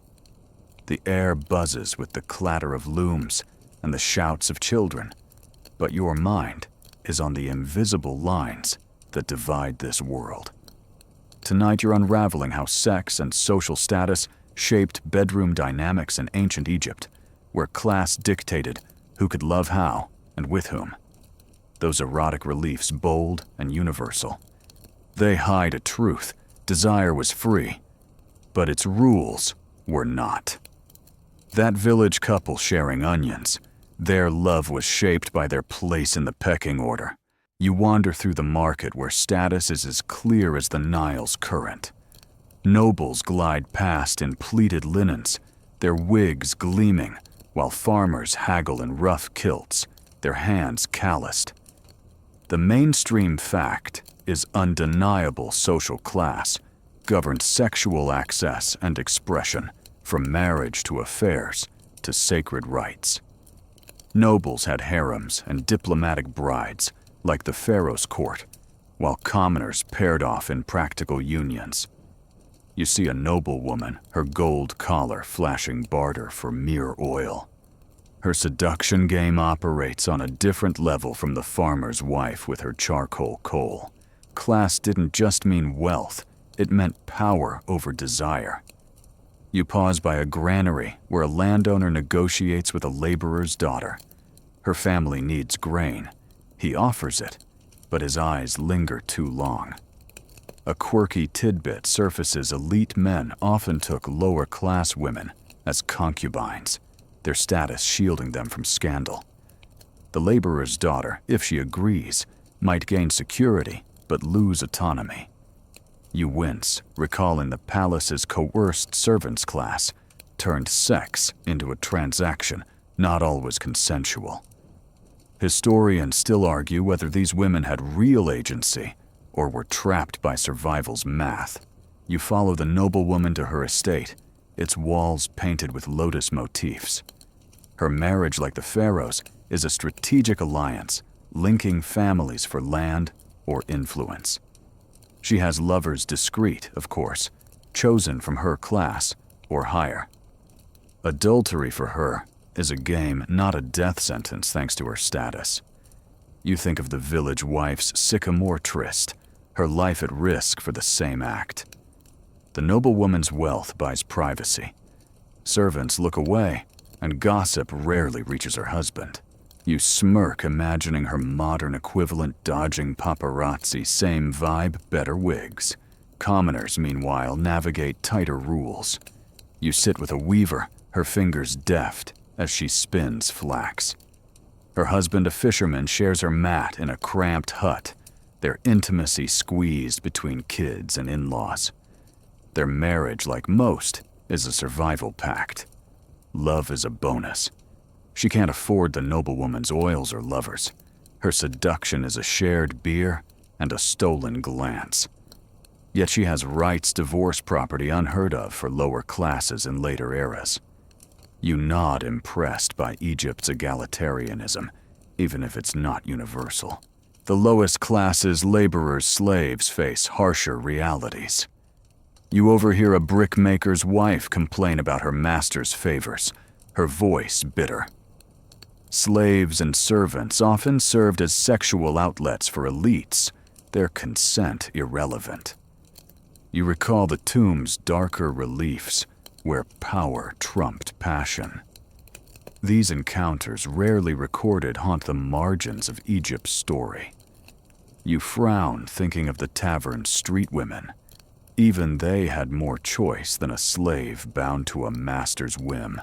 Temples, those pleasure hubs, also reflected class. You recall Bastet's festival, where nobles mingled with priestesses, their flirtations sanctioned by divine excuse. Commoners joined the dance, but rarely the inner rites. Those were for elites who could afford lavish offerings. You picture the weaver at the festival swaying, but excluded from the temple's private chambers. Class didn't just shape who you loved. It shaped where and how you could express it. You compare it to modern VIP sections, same exclusivity, less lotus. Sex work, too, had tiers. You think of the tavern's women of the house serving merchants with copper rings. Elite courtesans, though catered to nobles, their services cloaked in refinement. Think poetry recitals, with a side of seduction. These women, often educated, could amass wealth, even influence. You imagine one charming a vizier, her coal sharper than his quill. The weaver's sister, if she turned to sex work, would earn barley, not gold. Class drew a hard line between survival and ambition. Children cemented status. You see a noble's son, his tutor, drilling him in hieroglyphs, his future secure. His mother's fertility like the great wife. As was a public asset, her heirs tying clans to power. The weaver's sons, though, inherit only nets, and hope her fertility, while vital lacks pomp. You recall the healer's fertility tonics. Elites could afford the best, while villagers made do with beer and prayers. Class even touched the gods. Nobles offered gold to Hathor commoners just bred. You wander to a potter's stall, where a middle-class artisan flirts with a baker's daughter. Their match is possible, but her father eyes a wealthier suitor, a scribe with land. Class shapes who can court whom love poems might sing of gazelles, but grain counts more. You think of the same-sex potters sharing a hut. Their bond, if open, might limit their social climb. Status demanded conformity, even in desire's quiet corners. Festivals leveled the field briefly. You recall Min's feast, where nobles and farmers mingled phallic statues, loosening inhibitions. A laborer might flirt with a noble servant, their status blurred by beer and torchlight. But dawn restored order. Nobles returned to villas, laborers to fields. You grin, imagining a modern rave's fleeting egalitarianism, only with more crocodiles in the mythology. The law reinforced class divides. You learned nobles faced lighter penalties for sexual slips, adultery, even rape, while commoners risked exile or worse.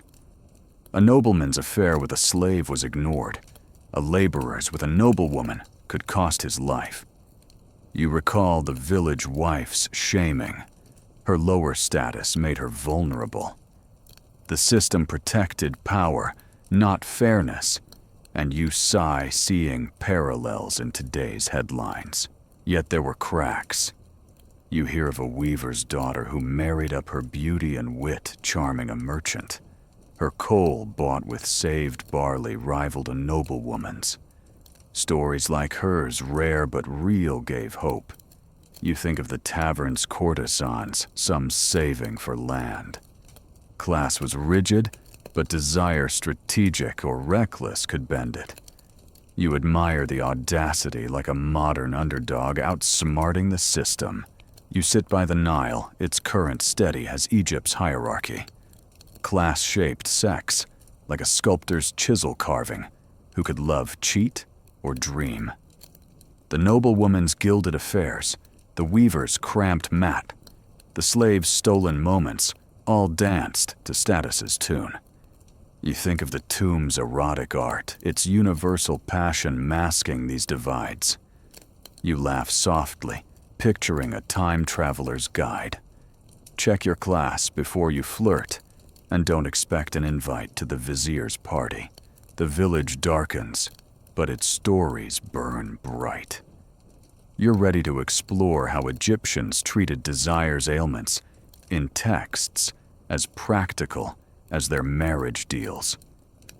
The Nile flows on its secrets, layered like the society it cradled, urging you deeper into its intimate truths.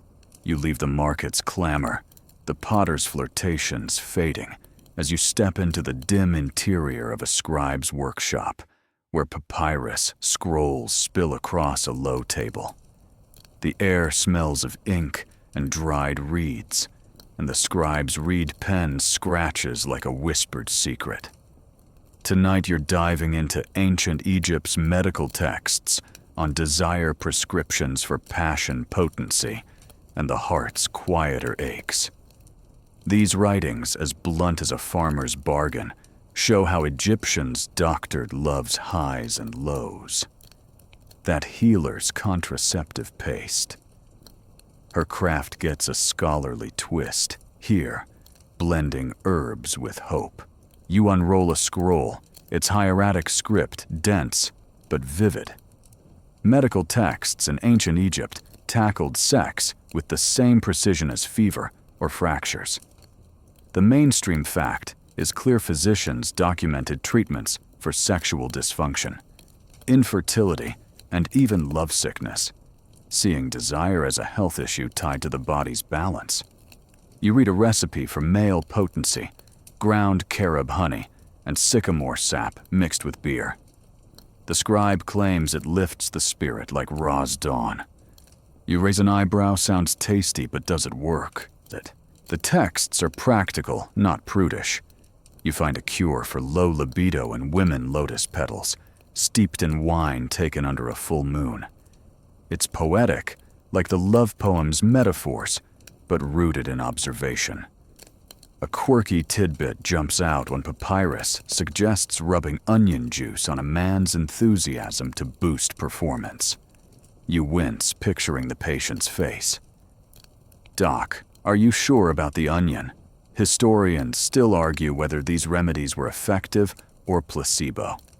Some ingredients like carob have mild stimulant effects, but onions, pure optimism.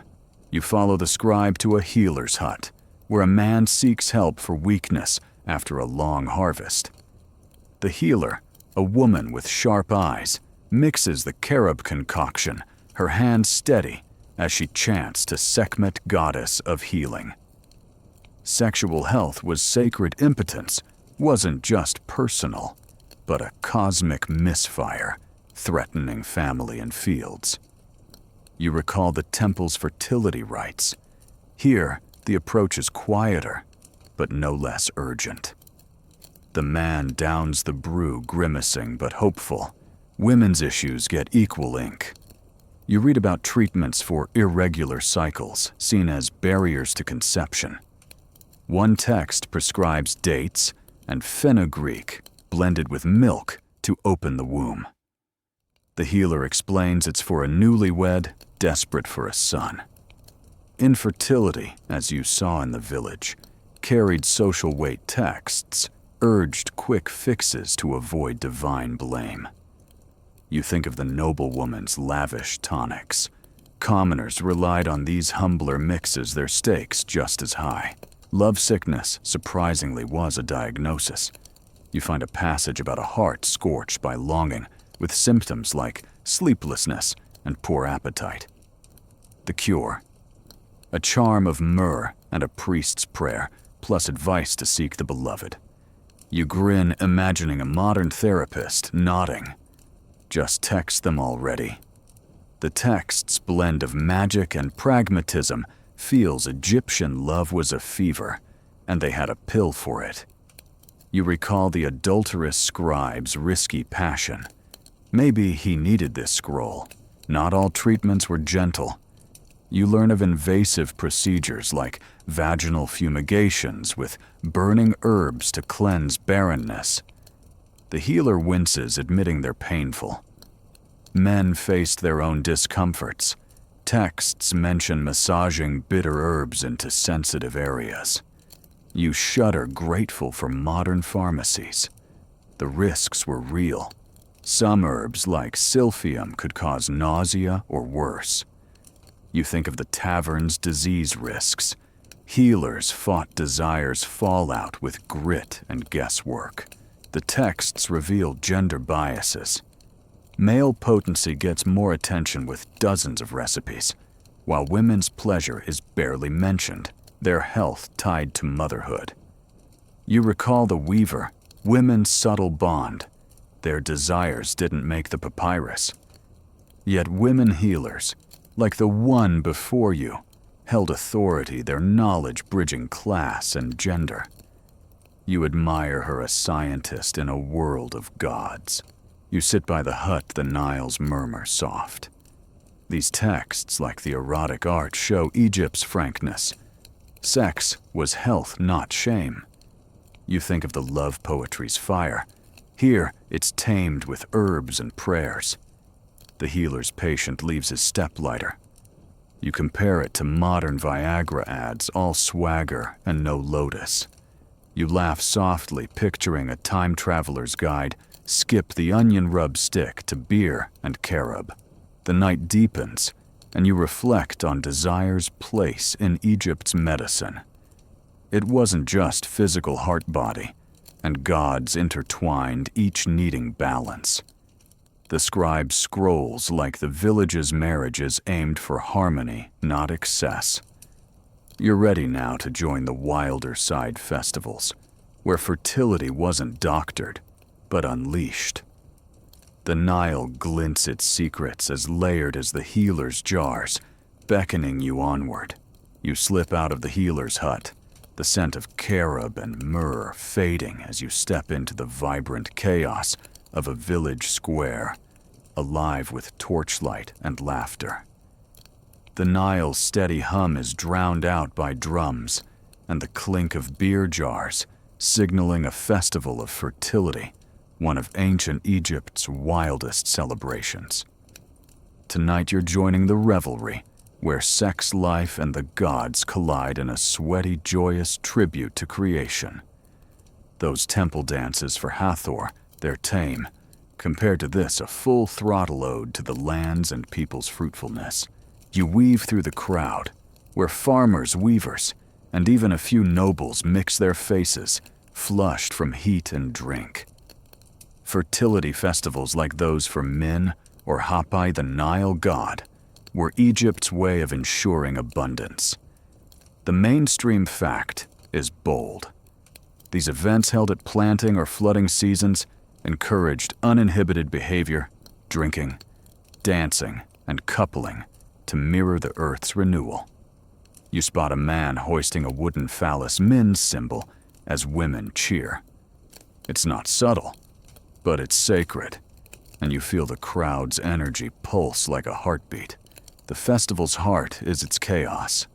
You watch dancers, men and women, their linens barely clinging, spin to flutes, and drums their moves more primal than the temple's choreography. Some wear amulets of Bez, the fertility dwarf, dangling from their necks. A quirky tidbit catches your ear. Revelers often smeared mud from the Nile on their skin, believing it carried Hapi's life-giving power. You smirk, picturing the cleanup. Honey, why's our hut a swamp? Historians still argue whether these acts were purely symbolic or a free-for-all papyrus records are coy, but the mud-caked dancers suggest the latter. You follow a group to a riverside clearing where bonfires crackle. Couples pair off, giggling their steps unsteady from beer brewed for the occasion. The Egyptians saw sex during these festivals as a cosmic kickstart. Human passion fueled crops, just as the Nile's flood fed fields. You recall the healer's potency tonics. Here, the only prescription is enthusiasm. A woman offers you a sip of her beer, winking as she toasts to life. You grin, charmed by the lack of pretense. Modern parties could use this vibe. Not everyone's here for love. You notice a merchant eyeing a weaver's daughter, his interest more strategic than spontaneous. Festivals were matchmaking hubs, where parents scouted partners amid the chaos. You think of the noblewoman's calculated affairs. Even in this freewheeling setting, class lingers. The weaver's daughter, though, dances with abandon, her muddy hands raised. For one night, she's not just a worker, she's part of something bigger, a human echo of the gods' creation. The gods loom large. You spot a priest leading a chant to Min, his voice rising over the drums. Min statues, phallic and proud, dot the square draped with garlands. The crowd roars approval, tossing barley as offerings. You recall the tomb's erotic reliefs here, that art comes alive, unpolished, but potent. The priest claims this revelry ensures fields as fertile as Hathor's embrace. You chuckle, imagining a modern preacher trying this sermon. Party hard, it's for the harvest. There's a darker edge. You overhear a woman, a servant, mutter about her master's festival expectations. Consent gets murky when status intrudes. Servants or slaves swept up in the frenzy might face pressure to please. You frown, recalling the palace's coerced concubines. Even in this joyous riot, power tilts the scales. You think of the healer's discreet herbs. Some women here might need them by dawn. Their choice is not entirely their own. The music shifts faster now, and you're pulled into a dance. Your partner, a fisherman with a lopsided grin, spins you clumsily. The crowd's a blur. Men with men, women with women. Class and gender softened by beer and mud. You recall the same-sex whispers from the weaver women. Festivals like this gave cover for such bonds, fleeting but real. The fisherman laughs, offering you a lotus flower, and you accept, swept up in the moment. It's not romance, just joy, and you get why Egyptians craved these nights. Families aren't forgotten. You see a mother, her toddler on her hip, sway to the rhythm, her husband tossing their son in the air. Fertility festivals celebrated existing children, too proof of the gods' favor. You think of the village's birth rituals, with towerettes, hippo statues guarding mothers. Here, the whole community toasts life from seed to sprout to screaming baby. You compare it to modern baby showers, but this is louder, messier, and way more fun. The revelry peaks, and you slip to the crowd's edge, catching your breath. Some couples wander to the reeds, their laughter fading into the dark. Others stay singing bawdy songs about Min's mighty stalk. You blush at the lyrics. Love poetry was subtle. This is barroom bold. The songs, like the mud, bind the crowd, a shared wink at life's raw engine. You imagine a modern karaoke night trying this instant ban, but here it's holy. As the fires dim, you sit by the Nile, its cool breeze grounding you.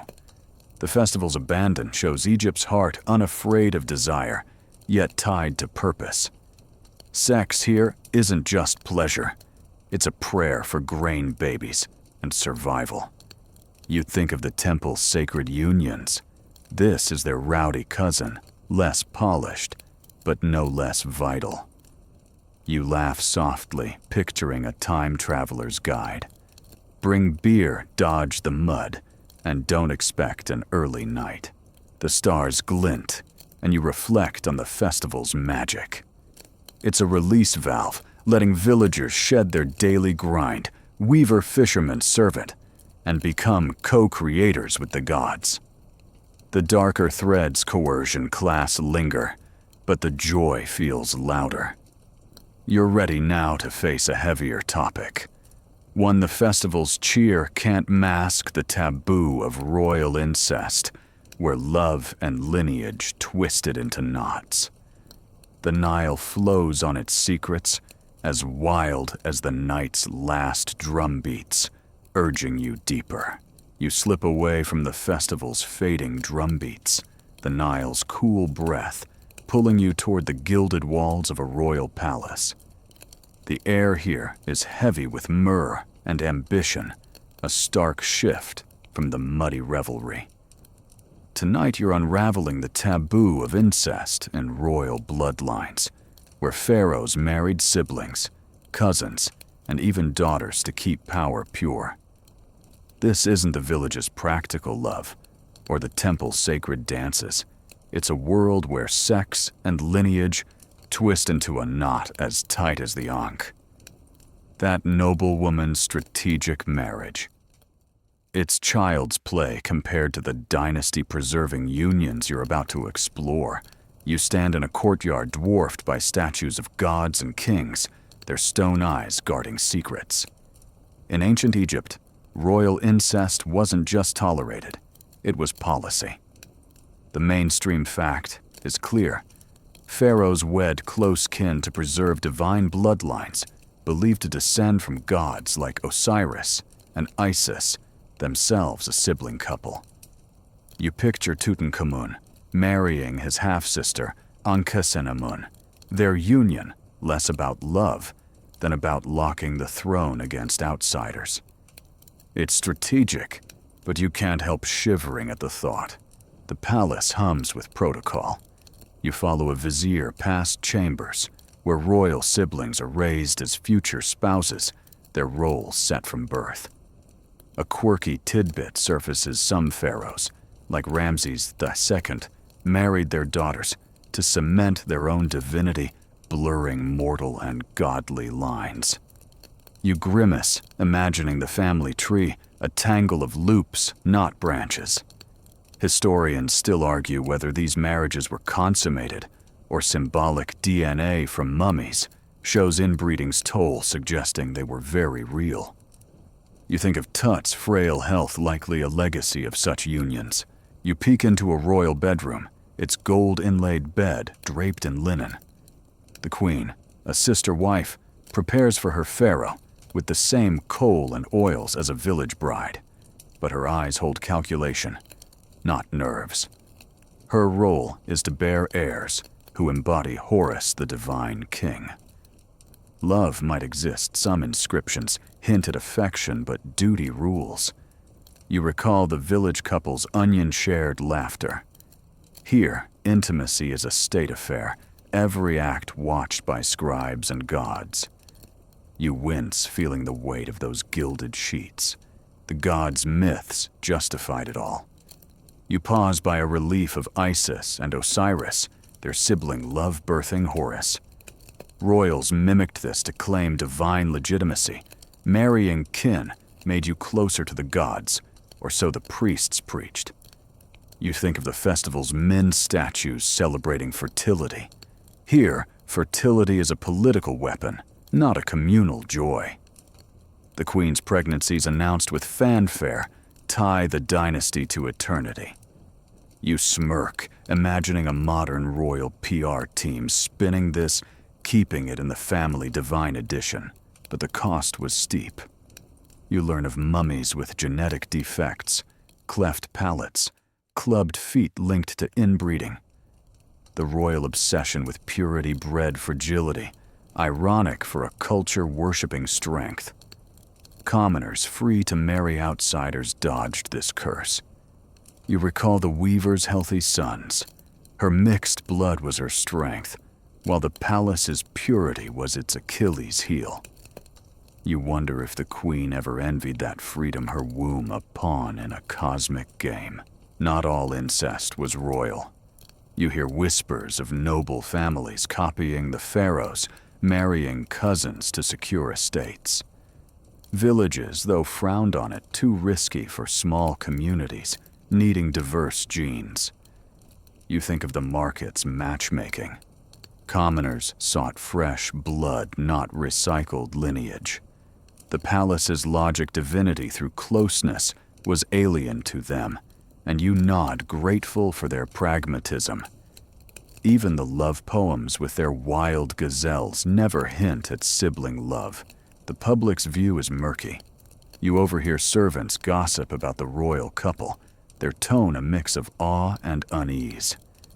Incest was divine for kings, but taboo for others, double standards baked into Egypt's hierarchy. You recall the adulterous wife's shaming.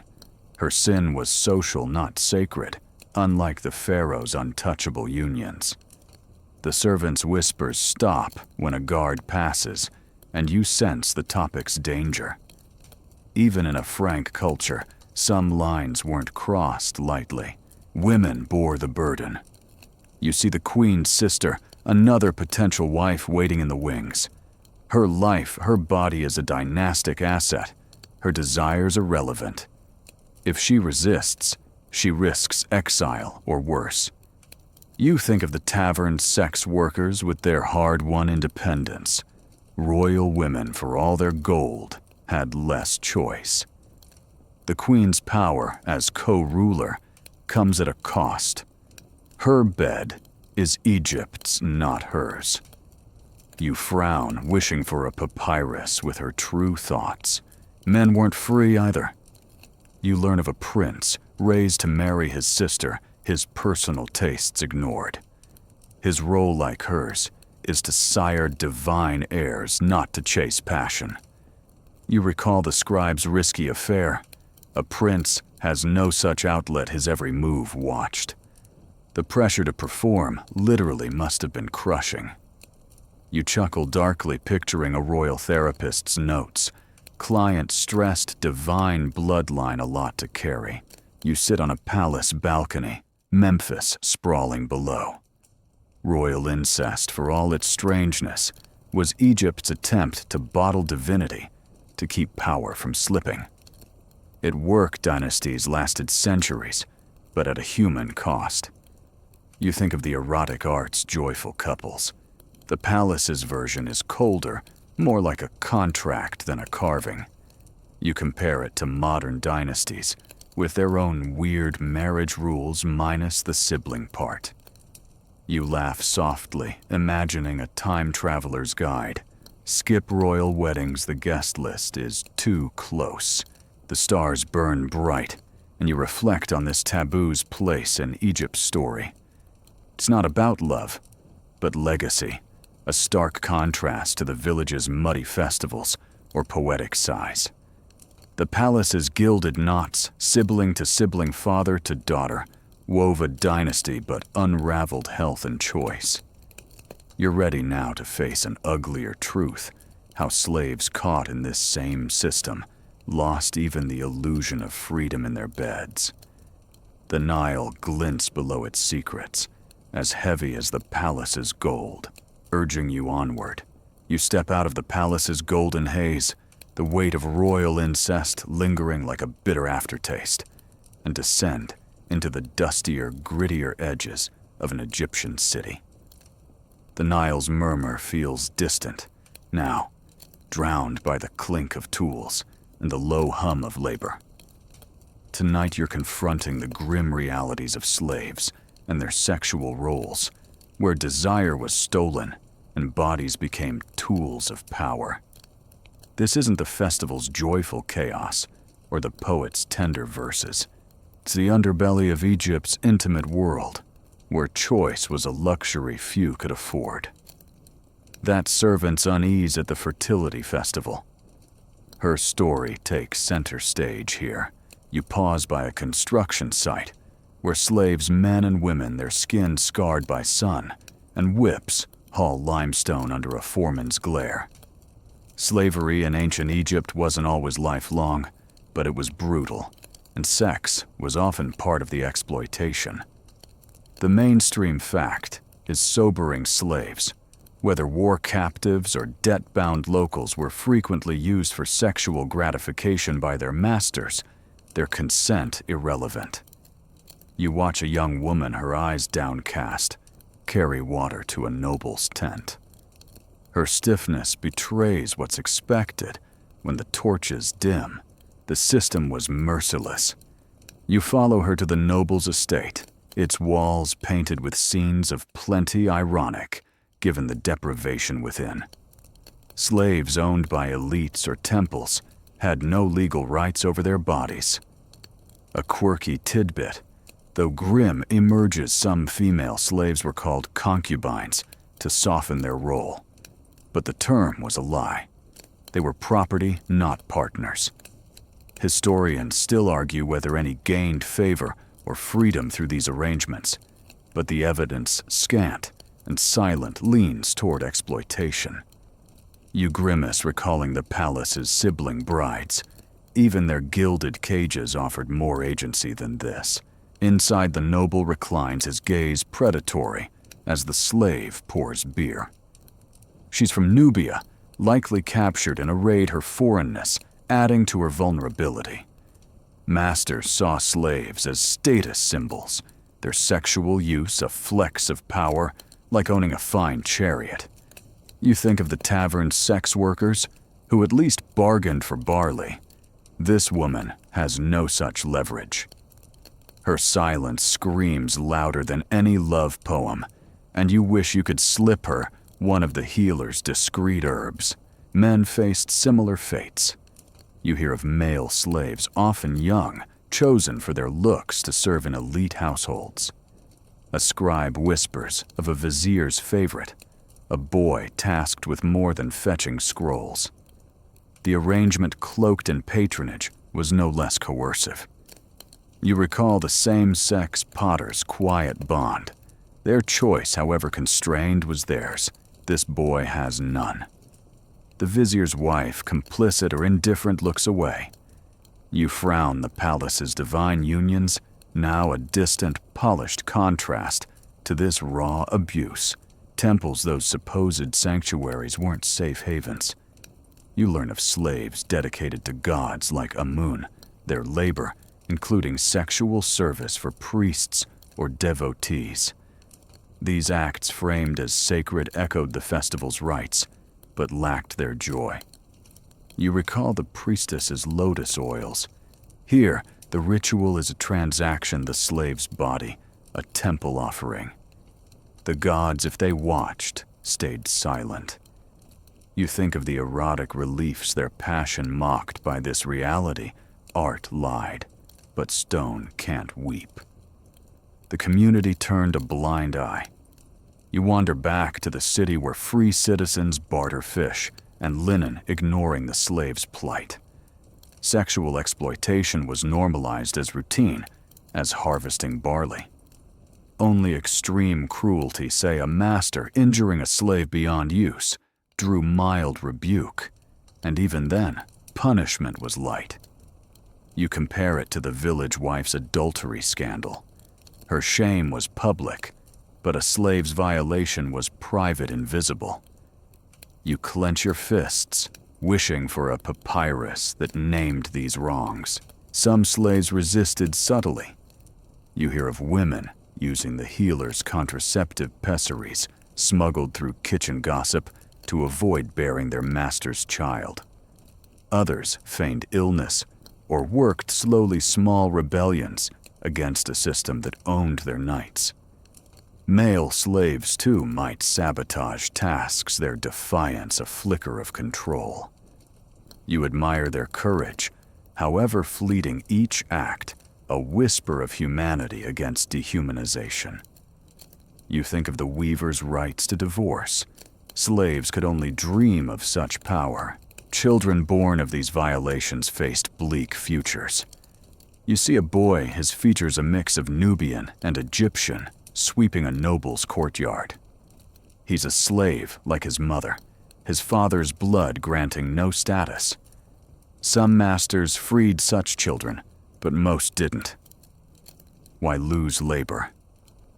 You recall the festivals celebrated toddlers. This boy's birth brought no garlands, only chains. His mother's eyes watching him hold a pain no love poem could soothe. There were rare escapes. You learn of a slave woman skilled in weaving who earned enough through side work to buy her freedom. Her new life, though, carried scars gossip branded her tainted. You think of the tavern's courtesans who faced similar whispers, but chose their clients. Freedom for a former slave was fragile, like a reed in a storm. You nod respecting her, grind a stark contrast to the noblewoman's gilded affairs.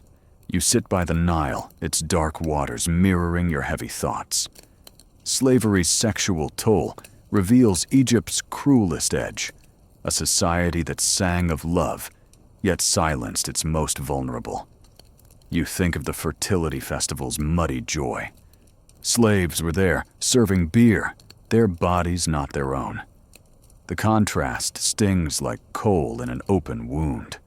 You compare it to modern systems of exploitation, different names, same shadows. You laugh bitterly, picturing a time traveler's guide. Avoid the noble's tent, no one's watching out for you. The stars are cold, and you reflect on this truth's place in Egypt's story. The love poems, temple dances, and royal beds all shine brighter against this darkness, but they don't erase it. Slaves' stolen intimacy, like the Nile's hidden depths, shaped the world without a voice. You're ready now to explore a lighter side, how Egyptians outsmarted nature with clever contraception, reclaiming some control. The city sleeps its secrets heavier than stone, urging you to keep digging. You step away from the city's grim shadows, the weight of the slave's silent suffering lingering as you follow the Nile's gentle curve back to a familiar village. The air is lighter. Here, scented with baked bread and river reeds, and the hum of daily life laughter clinking pots grounds you. Tonight you're diving into the clever tricks of ancient Egyptian contraception, where ingenuity met necessity to manage the delicate dance of desire and survival. That healer's pessary from the fertility talk. It's time to unpack how Egyptians outsmarted biology with a mix of science and superstition, far from the palace's dynastic pressures. You settle outside the healer's hut, where a young woman barely past her teens whispers her need for something to keep the cradle empty. Her husband's a potter, their hut already crowded with 2 toddlers. In ancient Egypt, controlling family size was as vital as sowing barley. The mainstream fact is impressive. Egyptians developed some of the earliest documented contraceptives, blending plant-based remedies with ritual to prevent pregnancy. You watch the healer grind acacia gum with dates her mortar, a quiet symphony of practicality. This pessary, inserted before sex, was a go-to for women like the potter's wife. The recipe's no guesswork. You peek at a papyrus in the healer's stash, detailing how acacia ferments into lactic acid, a natural spermicide. It's science wrapped in linen and prayer. A quirky tidbit makes you blink. Another method involved soaking lint in honey and natron, a salt used for mummification to create a barrier. You grimace, imagining the application. Sweet, salty, and embalming vibes. Historians still argue whether these were reliable lab tests, suggest acacia works, but natron's more dubious. Still, the effort shows a culture that didn't leave pregnancy to chance. You recall that crocodile dung paste from earlier, and the healer chuckles, confirming its use, though it's less popular. Mixed with sour milk, it was thought to block the way. You try not to gag, picturing the potter's wife side-eyeing the jar. "I'll stick with honey, thanks." The healer swears by her acacia mix, claiming it's kept many families fed during lean harvests. You think of the festival's fertile chaos. Those revelers likely thanked her later for these discreet fixes. Men had a role, though smaller. You overhear a fisherman boast about pulling back to avoid conception, a nod to withdrawal. It's spotty at best, and the healer rolls her eyes, muttering about men's big talk. More reliably, some men used linen sheaths, early condoms tied with cord. Rare and pricey, they were more for disease prevention than birth control, but you nod, impressed by the foresight. You compare it to modern debates over who's responsible. Egyptians split the load, with women carrying the heavier end. The healer's work wasn't just mechanical. You watch her hand the young woman an amulet of Taweret, the hippo goddess, to guard the womb's choice. Contraception blended faith and function. Women prayed to Hathor for wisdom in timing their families. You recall the love poetry's passion. Here, it's tempered by strategy, ensuring love didn't outpace resources. The young woman tucks the amulet away, her relief palpable. You think of modern clinics, all sterile and rushed. This feels more like a sisterhood, herbal and holy. Not every method was safe. You learn of herbal drinks like silphium used to prevent or end pregnancies. Effective but harsh, they could cause nausea or worse. The healer warns her client to listen to your body, a reminder of the risks. You frown, recalling the slave woman's lack of choice. Free women at least could weigh these odds. The papyrus lists side effects: dizziness, fever, showing healers tracked outcomes like ancient pharmacists.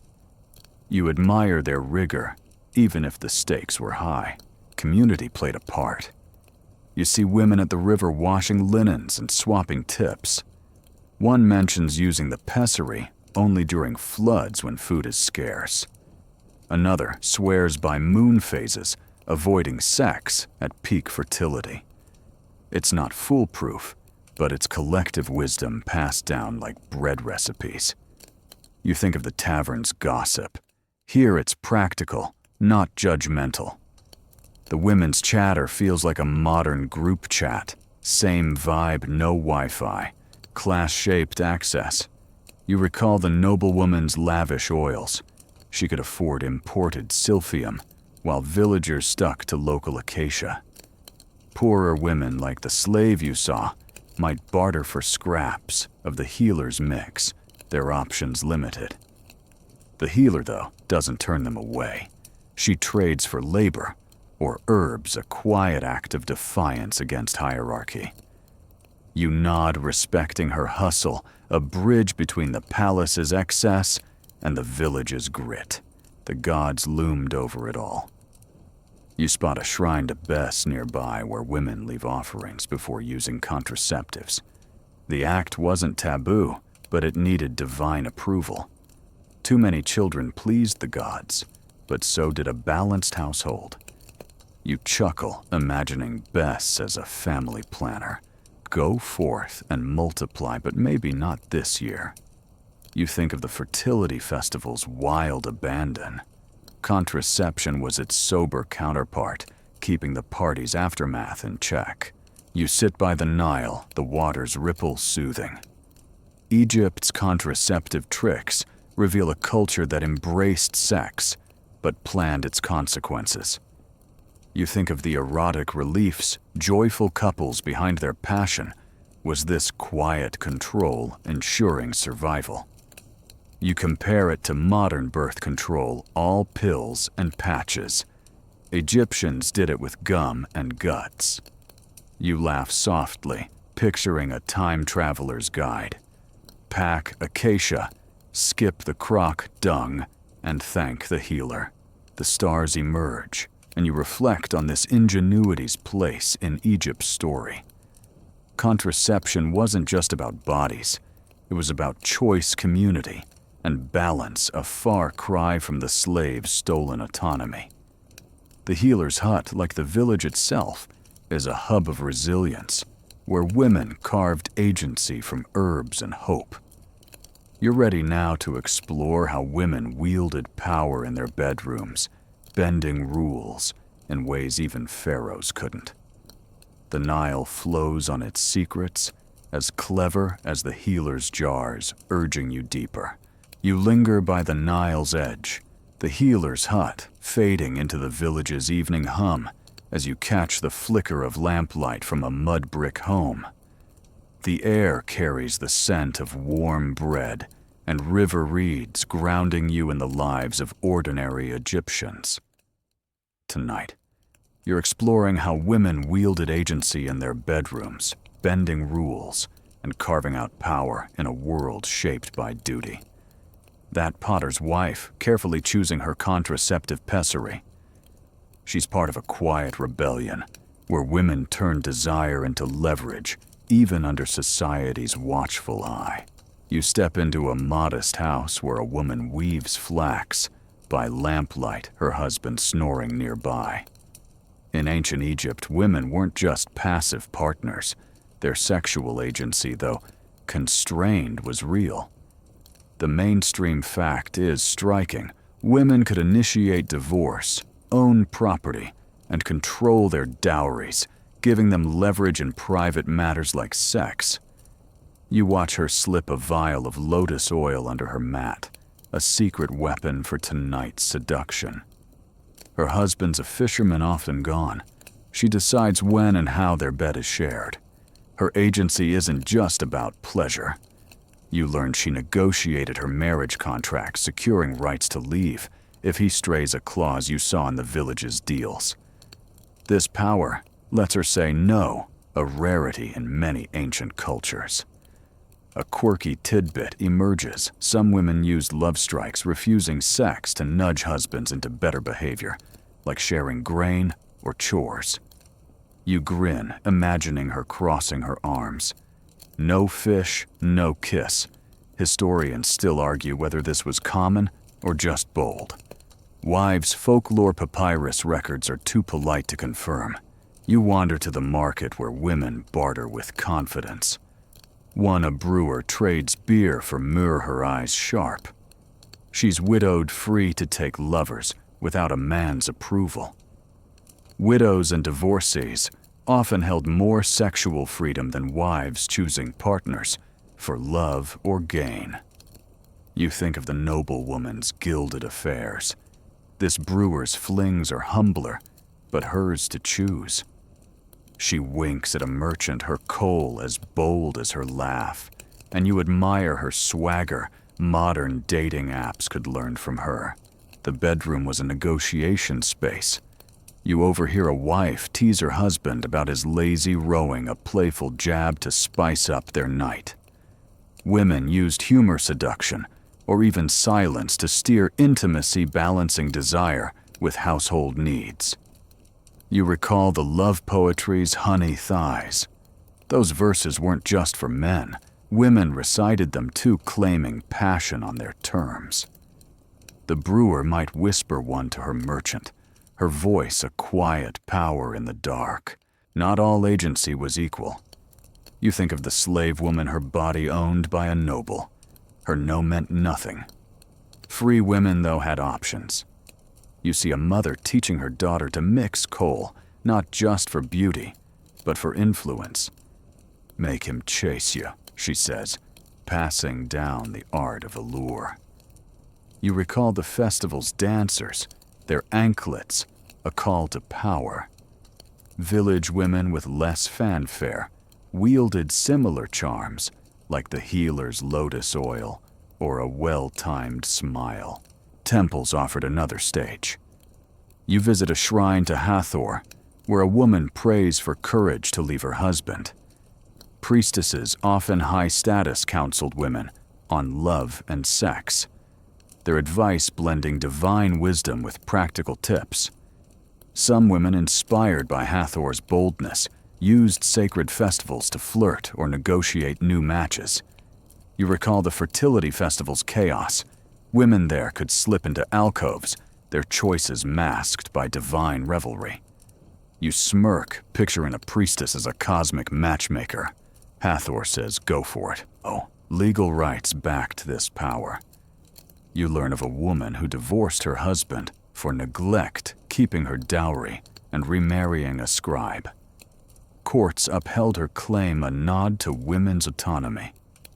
This wasn't universal. Poorer women, like the fisherman's sister, faced social pushback, their agency limited by gossip or need. You think of the adulterous wife's shaming. Freedom came with strings, especially for those outside noble circles. Class shaped the game. You recall the noblewoman's lavish oils, her lovers chosen with political precision. Village women like the weaver relied on wit and resourcefulness. Her lotus oil was home-brewed, not imported. Yet her influence in the bedroom could shift household dynamics, like convincing her husband to buy a new loom. You admire her hustle, a quieter echo of the palace's strategic brides. It's not equality, but it's power, hard-won and fiercely guarded. Risks loomed. You hear of a woman whose boldness refusing her husband too often sparked village whispers of unwifely behavior. Her influence waned, her market trades ignored. Agency required finesse, balancing desire with duty. You think of the contraceptive pessary. Women used it not just for family size, but to control when and with whom they shared their bodies. The healer's herbs were a shield, letting them say yes or no on their terms. The gods blessed this autonomy.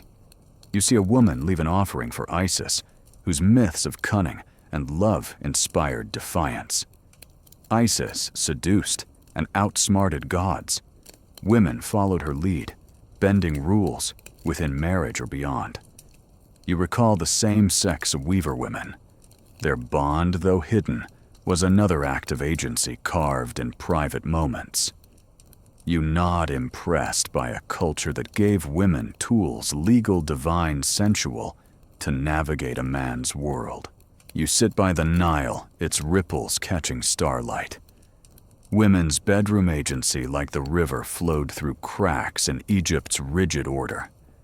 They weren't free in the modern sense, but their power through divorce seduction or sacred rites was real. You think of the erotic reliefs, passionate couples. Women shaped those stories, not just posed for them. You laugh softly, picturing a time traveler's guide. Learn the love poems stock up on coal, and don't underestimate the wife. The village quiets, but its pulse lingers.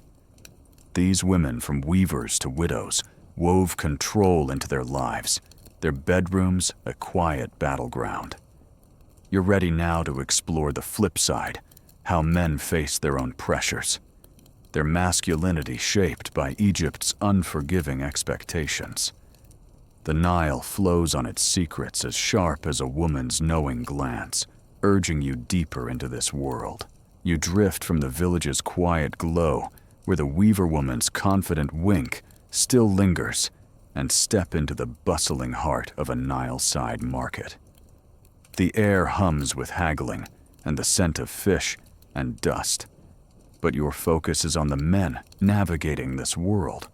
Fishermen, scribes, laborers, whose masculinity was as much a performance as the women's coal-lined allure.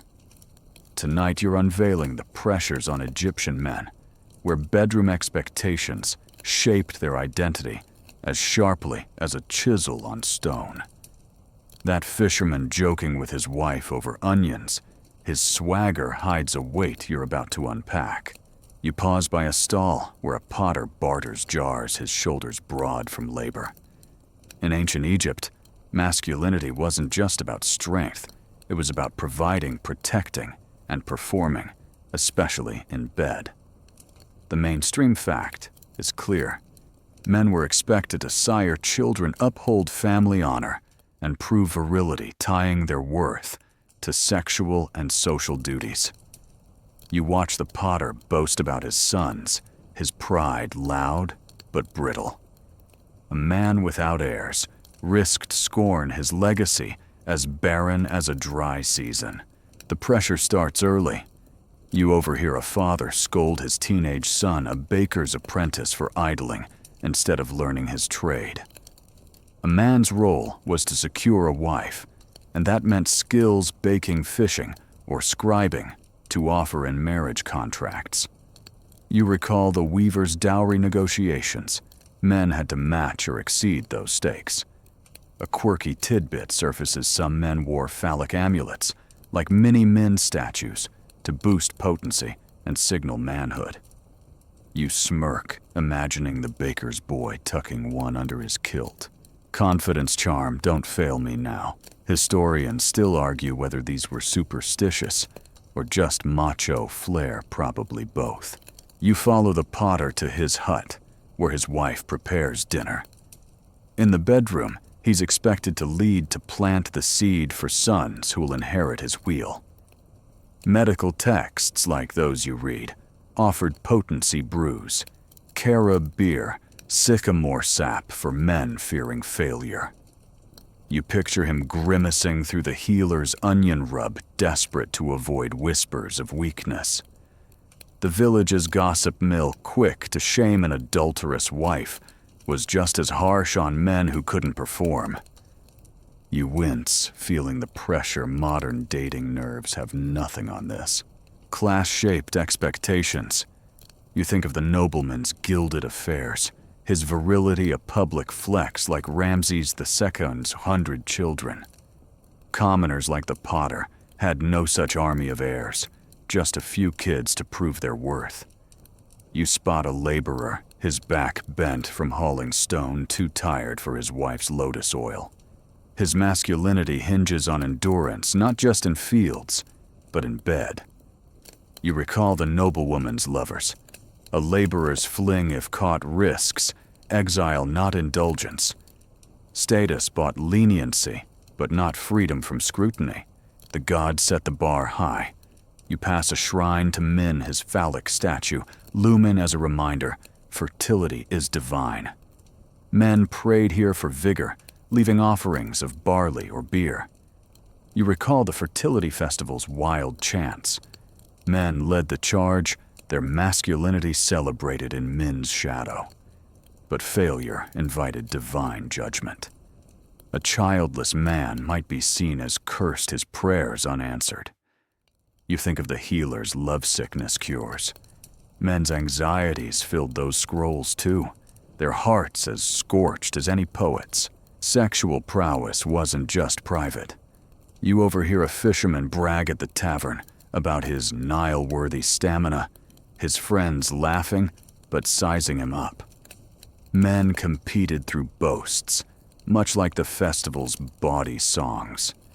Yet vulnerability crept in. You learn of a scribe who sought the healer's help, his strength fading after illness. His shame whispered to the healer mirrors.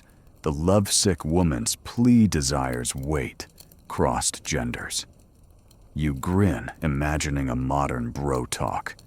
Dude, try the carob, not the onion. Same-sex bonds added complexity. You recall the Potters sharing a hut, their bond accepted, if they still married and sired heirs. Men faced pressure to conform their masculinity tied to fatherhood. A man who loved only men might keep it quiet, his public face all duty. You think of the Weaver women's coded poems. Men had fewer outlets, their desires buried deeper. The tavern's openness, where men flirted during festivals, was a rare release. But dawn brought expectations back. Adultery too tested men. You hear of a merchant caught with a weaver's wife, his reputation bruised, but intact men faced less social ruin than women. You recall the Sycamore Grove scandal. The scribe's risk was real, but his status cushioned the blow. Lower-class men like the laborer had no such buffer. Cheating could cost them family and work. You frown, seeing the double standard as clear as the noble's untouchable affairs. Masculinity demanded conquest, but only within bounds. Women's agency, like the weaver's love strike, challenged men. You see the potter's wife nudge him to repair their roof, her refusal to share the mat a subtle prod. Men had to navigate these power plays, their authority less absolute than it seemed. You recall the brewer's bold flirtations. Men admired her, but her independence unsettled them. Masculinity required balance, lid, but don't push too hard. You chuckle, picturing the potter muttering, "Fine, I'll fix the roof. Just light the lamp." The community watched closely. You notice elders at the market eyeing young men for signs of proper manhood, strong sons, steady trades. A childless or unfaithful man might lose trade deals or respect. You think of the slave boy, his masculinity irrelevant. Free men, though, lived under a spotlight. The pressure to perform in bed and beyond was relentless, like the Nile's unyielding floods. You sit by the river, its ripples catching starlight. Men's expectations in Egypt were a tightrope. Prove virility, secure lineage, dodge shame. The potter's pride, the scribe's anxiety, the fisherman's boasts, they're all threads in a tapestry of duty and desire. You think of the erotic relief's bold men. Their real-life counterparts faced messier truths. You compare it to modern masculinity, all gym selfies, and bravado Egyptians just wore better kilts. You laugh softly, picturing a time traveler's guide. Pack an amulet, pray to Min, and don't skip leg day. The night deepens, and you reflect on this burden's place in Egypt's story. Men like women navigated a world where sex was power legacy and divine command. The fisherman's swagger hides the same fears as the weaver's strategy's survival always. You're ready now to explore how foreign lovers stirred this mix, bringing new flavors to Egypt's intimate dance. The Nile flows on its secrets as layered as a man's guarded heart, urging you deeper. You wander from the market's noisy pulse, where the fisherman's boasts still echo, and follow the Nile's shimmering path to a bustling port city. The air smells of salt and foreign spices, with boats unloading wares from distant lands, Nubia Punt Mitanni. Tonight you're tracing how foreign lovers stirred Egypt's intimate world, bringing exotic allure and new customs to a culture already steeped in desire. That noblewoman's calculated affairs, they often involved outsiders, whose influence spiced up bedrooms from palaces to villages. The Nile-like love carried more than just silt. You stand by the docks watching a Nubian trader barter ebony for linen, his accent sharp and his coal bolder than local styles. Foreigners weren't just merchants, they were lovers, diplomats, and sometimes captives reshaping Egypt's sexual landscape. The mainstream fact is vivid intermarriage with foreigners, especially in elite circles, was a diplomatic tool blending bloodlines and cultures to secure alliances. You see a Mitanni princess, her veils vibrant, escorted to a noble's villa. Her marriage to a vizier isn't just love, it's geopolitics binding her homeland to Egypt. The influence wasn't one way. You overhear a sailor brag about learning new moves from a Canaanite dancer in a port tavern. Foreign lovers brought fresh seduction tricks, perfumes from punt dances. From Crete, even whispered bedroom techniques. A quirky tidbit surfaces: some Egyptian men adopted Syrian-style beards, thinking they'd charm foreign women. You chuckle picturing a fisherman stroking his patchy whiskers, hoping for a Levantine wink. Historians still argue whether these exchanges were mutual, or if Egypt's wealth made it the dominant partner, likely a mix given the Nile's pull. You follow the princess to the villa, where she's greeted with lotus garlands, but guarded glances. Her exotic beauty, darker skin, braided hair, sets her apart, making her both desired and distrusted. She's expected to bear children, cementing the alliance, but also to adapt, adopting Egyptian coal and prayers to Hathor. You recall the palace's sibling marriages. Foreign brides diluted that divine blood, a trade-off for peace. Her bedroom, like the weaver's mat, is a stage for strategy, but her foreign flair adds a twist. Villages felt the ripple. You visit a tavern where a Libyan woman serves beer, her accent drawing curious stares. She's a free worker, not a slave, and her tales of desert dances spark local men's interest. Some take her as a lover, their wives grumbling, but intrigued by her henna patterns. Foreign women, often traders or refugees, brought new cosmetics and charms like saffron oil or shell necklaces. You think of the village wife's charcoal coal. A Libyan's imported myrrh could outshine it, shifting the seduction game. Men weren't immune.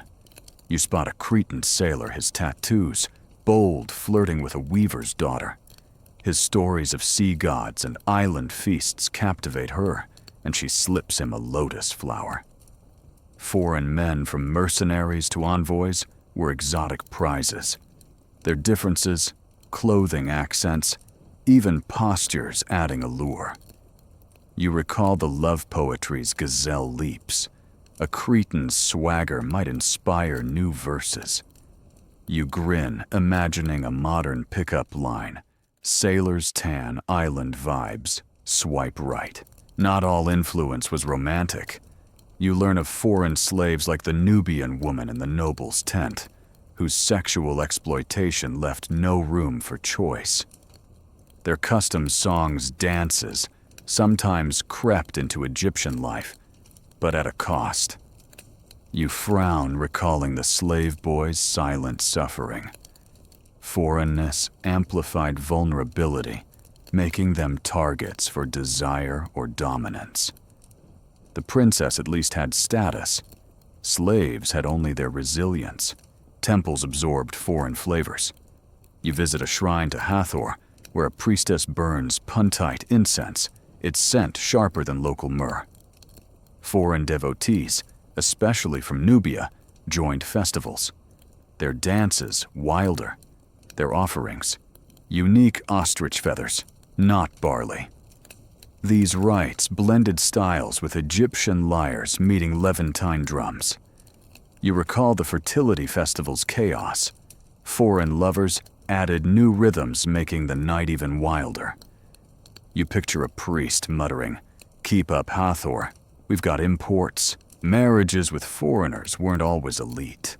You hear of a fisherman who wed a Canaanite trader's daughter, her dowry of wine jars boosting his status. Their children with mixed features, faced whispers, but also fascination. These unions, less common in villages, brought new blood to tight-knit communities, dodging the royal inbreeding's pitfalls. You think of Tutankhamun's frail health. The fishermen's robust sons owe their strength to this blending. You nod, admiring the Nile's knack for mixing cultures like spices in a stew. The downside was suspicion. You overhear elders grumble about foreign ways corrupting Egyptian beds. A Libyan lover's bold dance might thrill, but her strange gods raised eyebrows. Xenophobia simmered, especially when foreign women outshone locals in markets or festivals. You recall the village wife's divorce penalty. A foreign wife's misstep could spark harsher gossip. The princess, too, navigates courtly side-eyes, her Mitanni prayers a quiet defiance. Love poetry caught the foreign spark. You find a verse praising a dark-eyed wanderer from afar, her beauty like stars over the desert. These lines, rarer than local metaphors, show how foreigners fueled Egypt's romantic imagination. You think of the weaver women's coded bond. A foreign lover's allure might inspire similar whispers, veiled in lotus imagery. You grin, imagining a poet scribbling, "She's from Punt," and my heart sunk. You sit by the Nile, its current blending waters from distant lands.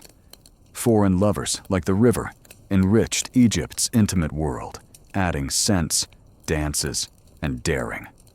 They challenged norms, noble brides, tavern flirts, even slaves while facing suspicion. You think of the erotic relief's universal passion.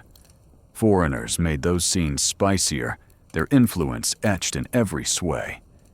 You compare it to modern global romance apps crossing borders, but with less myrrh.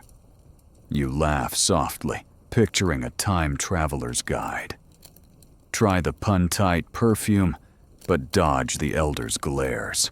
The port quiets, and you reflect on this fusion's place in Egypt's story. Foreign lovers were a bridge, linking kingdoms and villages. Their beds, a crossroads of culture and desire.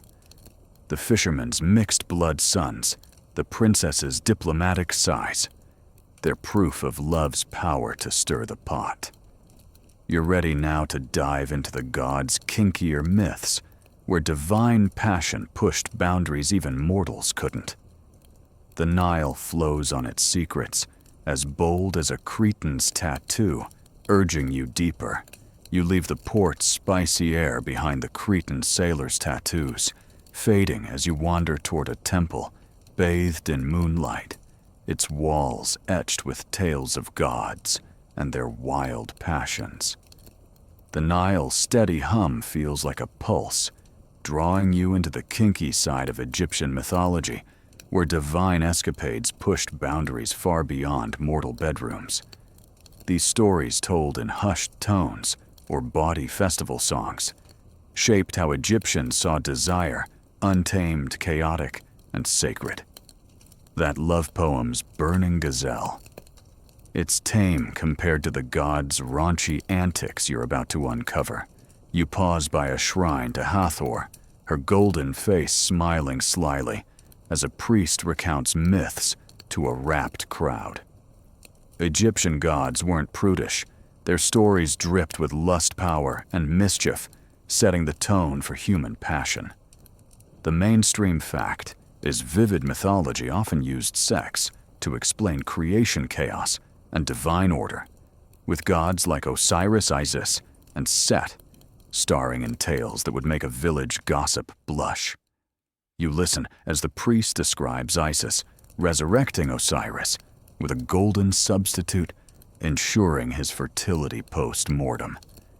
It's bold, and you're hooked. The crowd chuckles at a spicier tale. Set and Horus, rivals for the throne, tangle in a myth with sexual undertones. In one version, Set tries to dominate Horus through seduction, only to be outwitted when Horus catches his seed and tosses it into the Nile. A quirky tidbit emerges. This story, scribbled on a New Kingdom papyrus, was told for laughs, not shame, showing gods as flawed and frisky.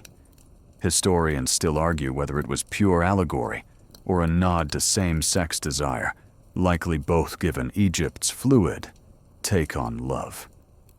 You smirk, picturing the priest's deadpan delivery, and that's why lettuce is sacred. You slip into the temple where reliefs bring these myths to life.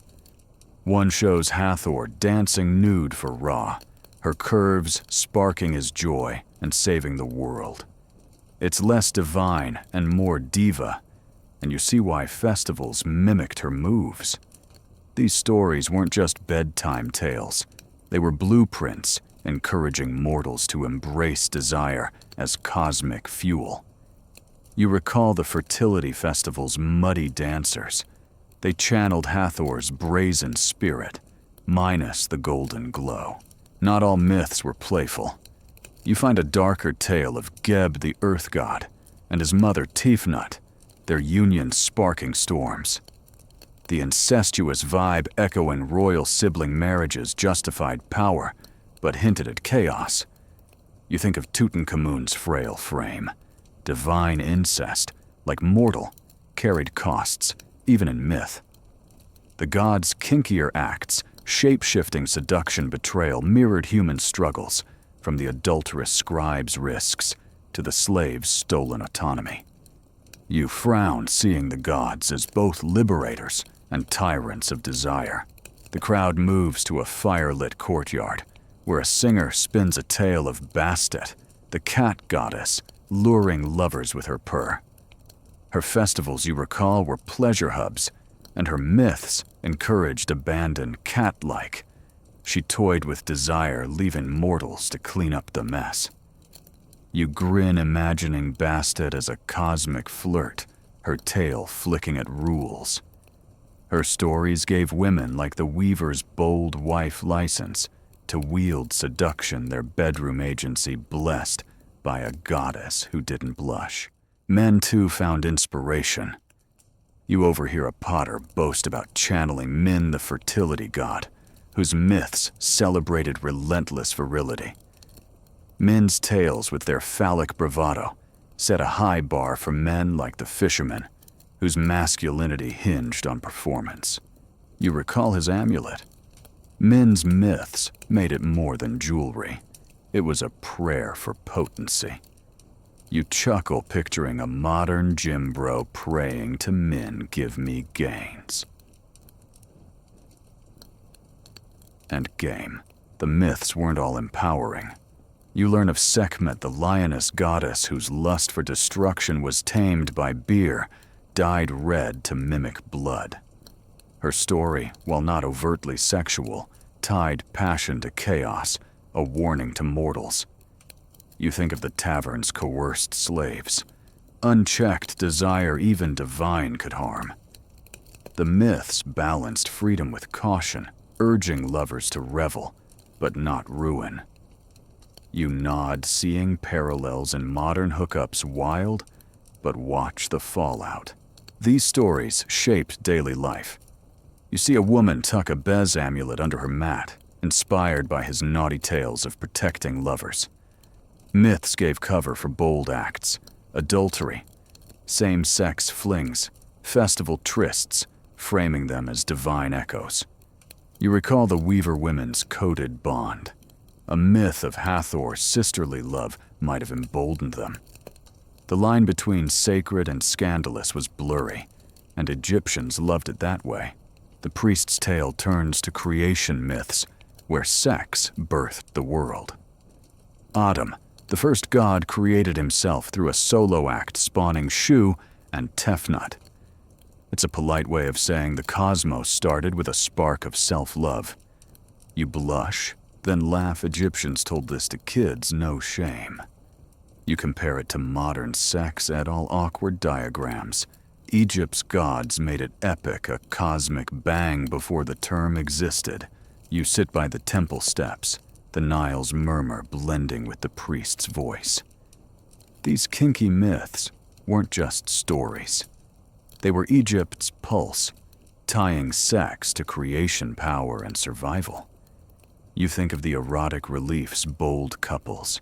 The gods' tales gave them wings, soaring beyond village mats. You compare it to modern romance novels, all heat and drama. Egyptians just added gods and a better soundtrack. You laugh softly, picturing a time traveler's guide. Learn the myths, they're your wingman for the festival. The stars burn bright, and you reflect on mythology's role.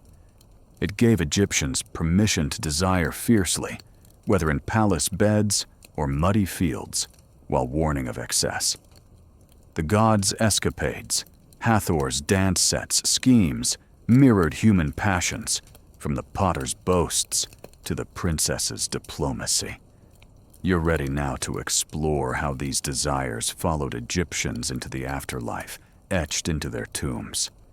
The temple's glow fades, but its stories pulse as wild as the Nile's hidden currents, urging you onward. You step away from the temple's mythic glow, where Hathor's sultry tales still linger, and wander toward a half-finished tomb on the Nile's west bank, where the air feels cooler, heavier with the weight of eternity. The chisel's faint clink mixes with the river's murmur, pulling you into a world where sex and the afterlife intertwine. Tonight you're pondering how Egyptians carried desire beyond death, their beliefs about love and intimacy, shaping their journey to the eternal fields. Those erotic reliefs you saw with their passionate couples, they weren't just art. They were passports to forever etched with hope and heat. You crouch beside a tomb wall, its carvings fresh under torchlight. In ancient Egypt, the afterlife wasn't a cold, sexless void. Pleasure was part of the package. The mainstream fact is striking. Egyptians believed sexual vitality persisted after death, ensuring joy and fertility in the field of reeds, their paradise. You trace a relief of a man and woman embracing their linen, sheer even in stone. This couple, likely the tomb's owners, wanted passion to follow them, a guarantee of eternal life's delights. The afterlife was a mirror of earth. You imagine the deceased waking in a lush, endless Nile valley, where fields bloom and beds are always warm. Tombs were packed with goods, food, beer, even figurines of lovers to ensure comfort. A quirky tidbit surfaces: some tombs included clay models of couples in mid-act, tucked among Shabti servants to perform for eternity. You chuckle, picturing the sculptor's pitch: immortality's great, but add some spice. Historians still argue whether these were symbolic or literal wishes for post-mortem passion, probably both, knowing Egypt's frankness. You move deeper into the tomb, where a woman's sarcophagus shows her adorned with kohl and lotus, her beauty preserved for the gods. Egyptians believed Osiris judged the heart, but Hathor's favor ensured a pleasurable afterlife. You recall the temple's sacred unions. Here, they're eternal, with lovers expected to reunite beyond the grave. A widower might commission such art for his wife, ensuring they'd meet again, their bed never cold.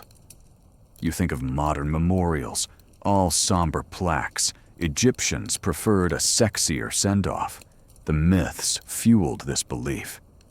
You recall Isis and Osiris, whose love defied death. Her magical resurrection of him was a blueprint for mortals. Tomb inscriptions often invoked Isis, asking her to guide lovers' souls to each other. You see a papyrus tucked in a niche, its prayer asking Hathor to keep the heart's fire burning in the afterlife. It's poetic, like the love verses, but with stakes higher than a village flirtation. You nod, impressed by a culture that saw death as no barrier to desire. Not everyone got the deluxe package. You wander to a simpler tomb, likely a craftsman's with fewer carvings, but still a nod to intimacy, a small relief of clasped hands. Commoners couldn't afford lavish art, but they shared the dream of eternal love. You think of the weaver's cramped mat. Her afterlife hopes, though humbler, were just as fervent. Class shaped the tomb, but not the longing every Egyptian wanted passion to outlast the desert's dust. There were darker shades. You learn some elites included slaves in their tombs, not just as Shabti figures, but as eternal companions. These figures, sometimes carved in suggestive poses, hint at coerced intimacy continuing beyond death. You frown, recalling the Nubian slave's exploitation. Even in eternity, power tilted the scales.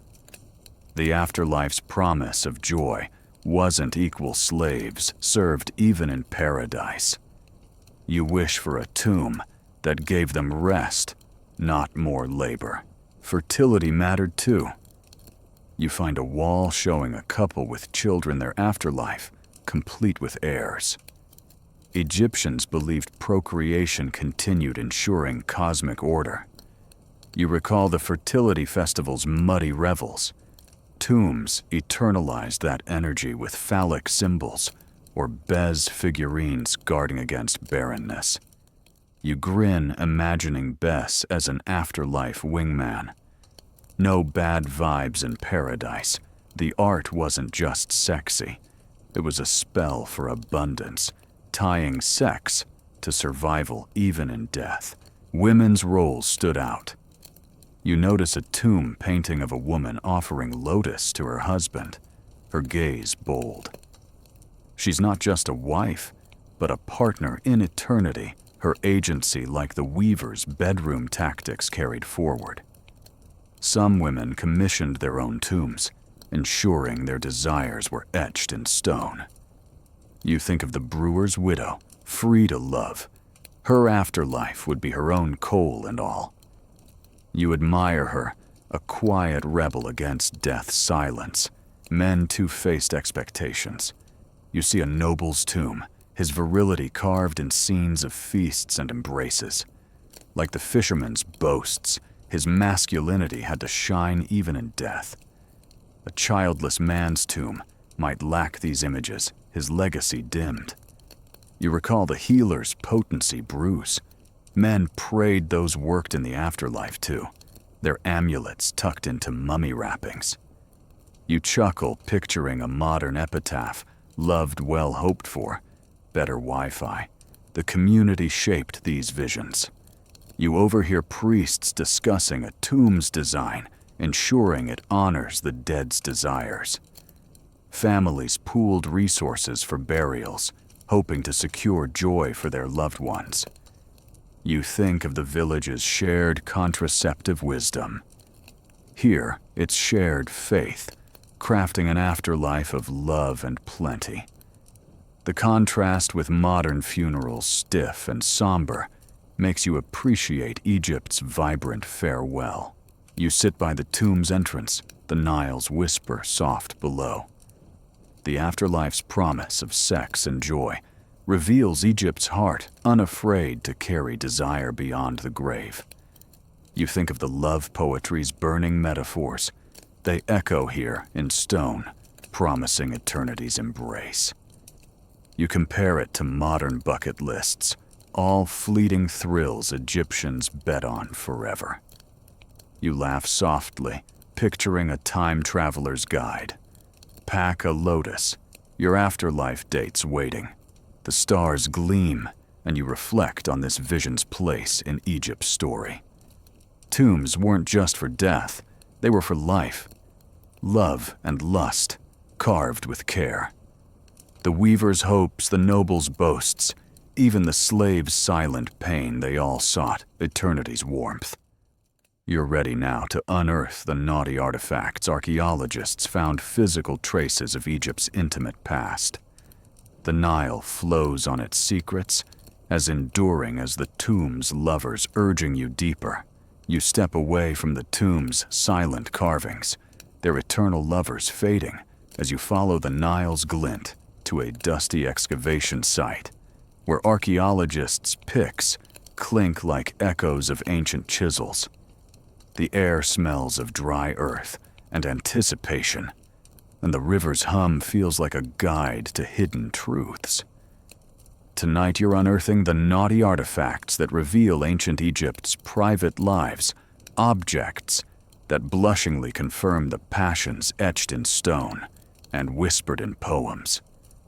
Those clay figurines from the village market, they're just the start of the spicy finds waiting to be dusted off.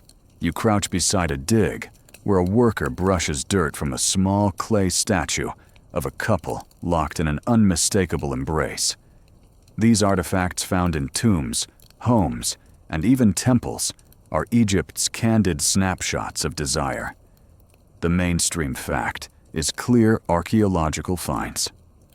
Figurines, papyri, and amulets show sex was celebrated openly, woven into daily life and afterlife hopes. This statue, likely a fertility charm, was buried under a house to boost love or luck. You grin, imagining the homeowner's prayer.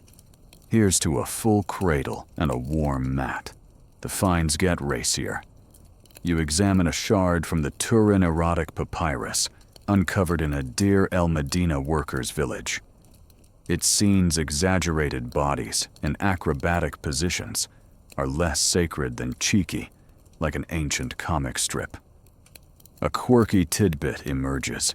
One image shows a woman juggling while multitasking with her lover. You laugh, picturing the artist's glee. Let's make this one a crowd pleaser. Historians still argue whether this papyrus was elite erotica or workers' satire. Its humor suggests the latter, a playful jab at highbrow art. You move to a pile of amulets shaped like phalluses, or Bez, the grinning fertility god. These were worn by men and women tucked under kilts or necklaces to ward off evil and boost bedroom prowess. You recall the fisherman's Min amulet. These finds confirm such charms were everywhere, from nobles' villas to laborers' huts. They're small but bold proof Egyptians saw sex as protection, not shame. You compare it to modern lucky charms. Four-leaf clovers don't quite have this kick. Pottery tells more stories. You handle a jar painted with a nude dancer, her pose echoing the festival's swaying priestesses. Such vessels held oils, or wine used in rituals or seduction. You think of the weaver's lotus oil. This jar might have held her homemade batch, its art a nod to Hathor's allure. Some pots found in tombs were filled with contraceptive pastes, acacia honey, even that infamous crocodile dung. You wince, grateful the jar's empty, but impressed by Egypt's practical blend of art and function. Papyri are the juiciest finds. You unroll a fragment of a love spell, its ink faded, but words sharp. Make her burn for me like fire and straw. These were hidden under beds or burned in temples, linking magic to desire. You recall the scribe's love charm.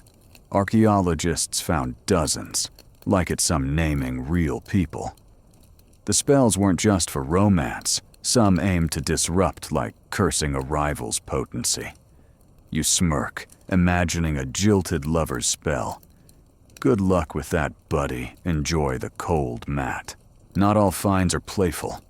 You uncover a figurine of a woman, her posture suggesting coercion, likely a slave or captive. These rare artifacts, often buried in elite tombs, hint at the darker side of desire, power over pleasure. You frown, recalling the Nubian slave's exploitation. This figurine meant for an afterlife. Harem confirms her lack of choice followed her to eternity. The contrast with the joyful tomb reliefs stings Egypt's openness, had its limits, and artifacts don't lie. Jewelry adds sparkle.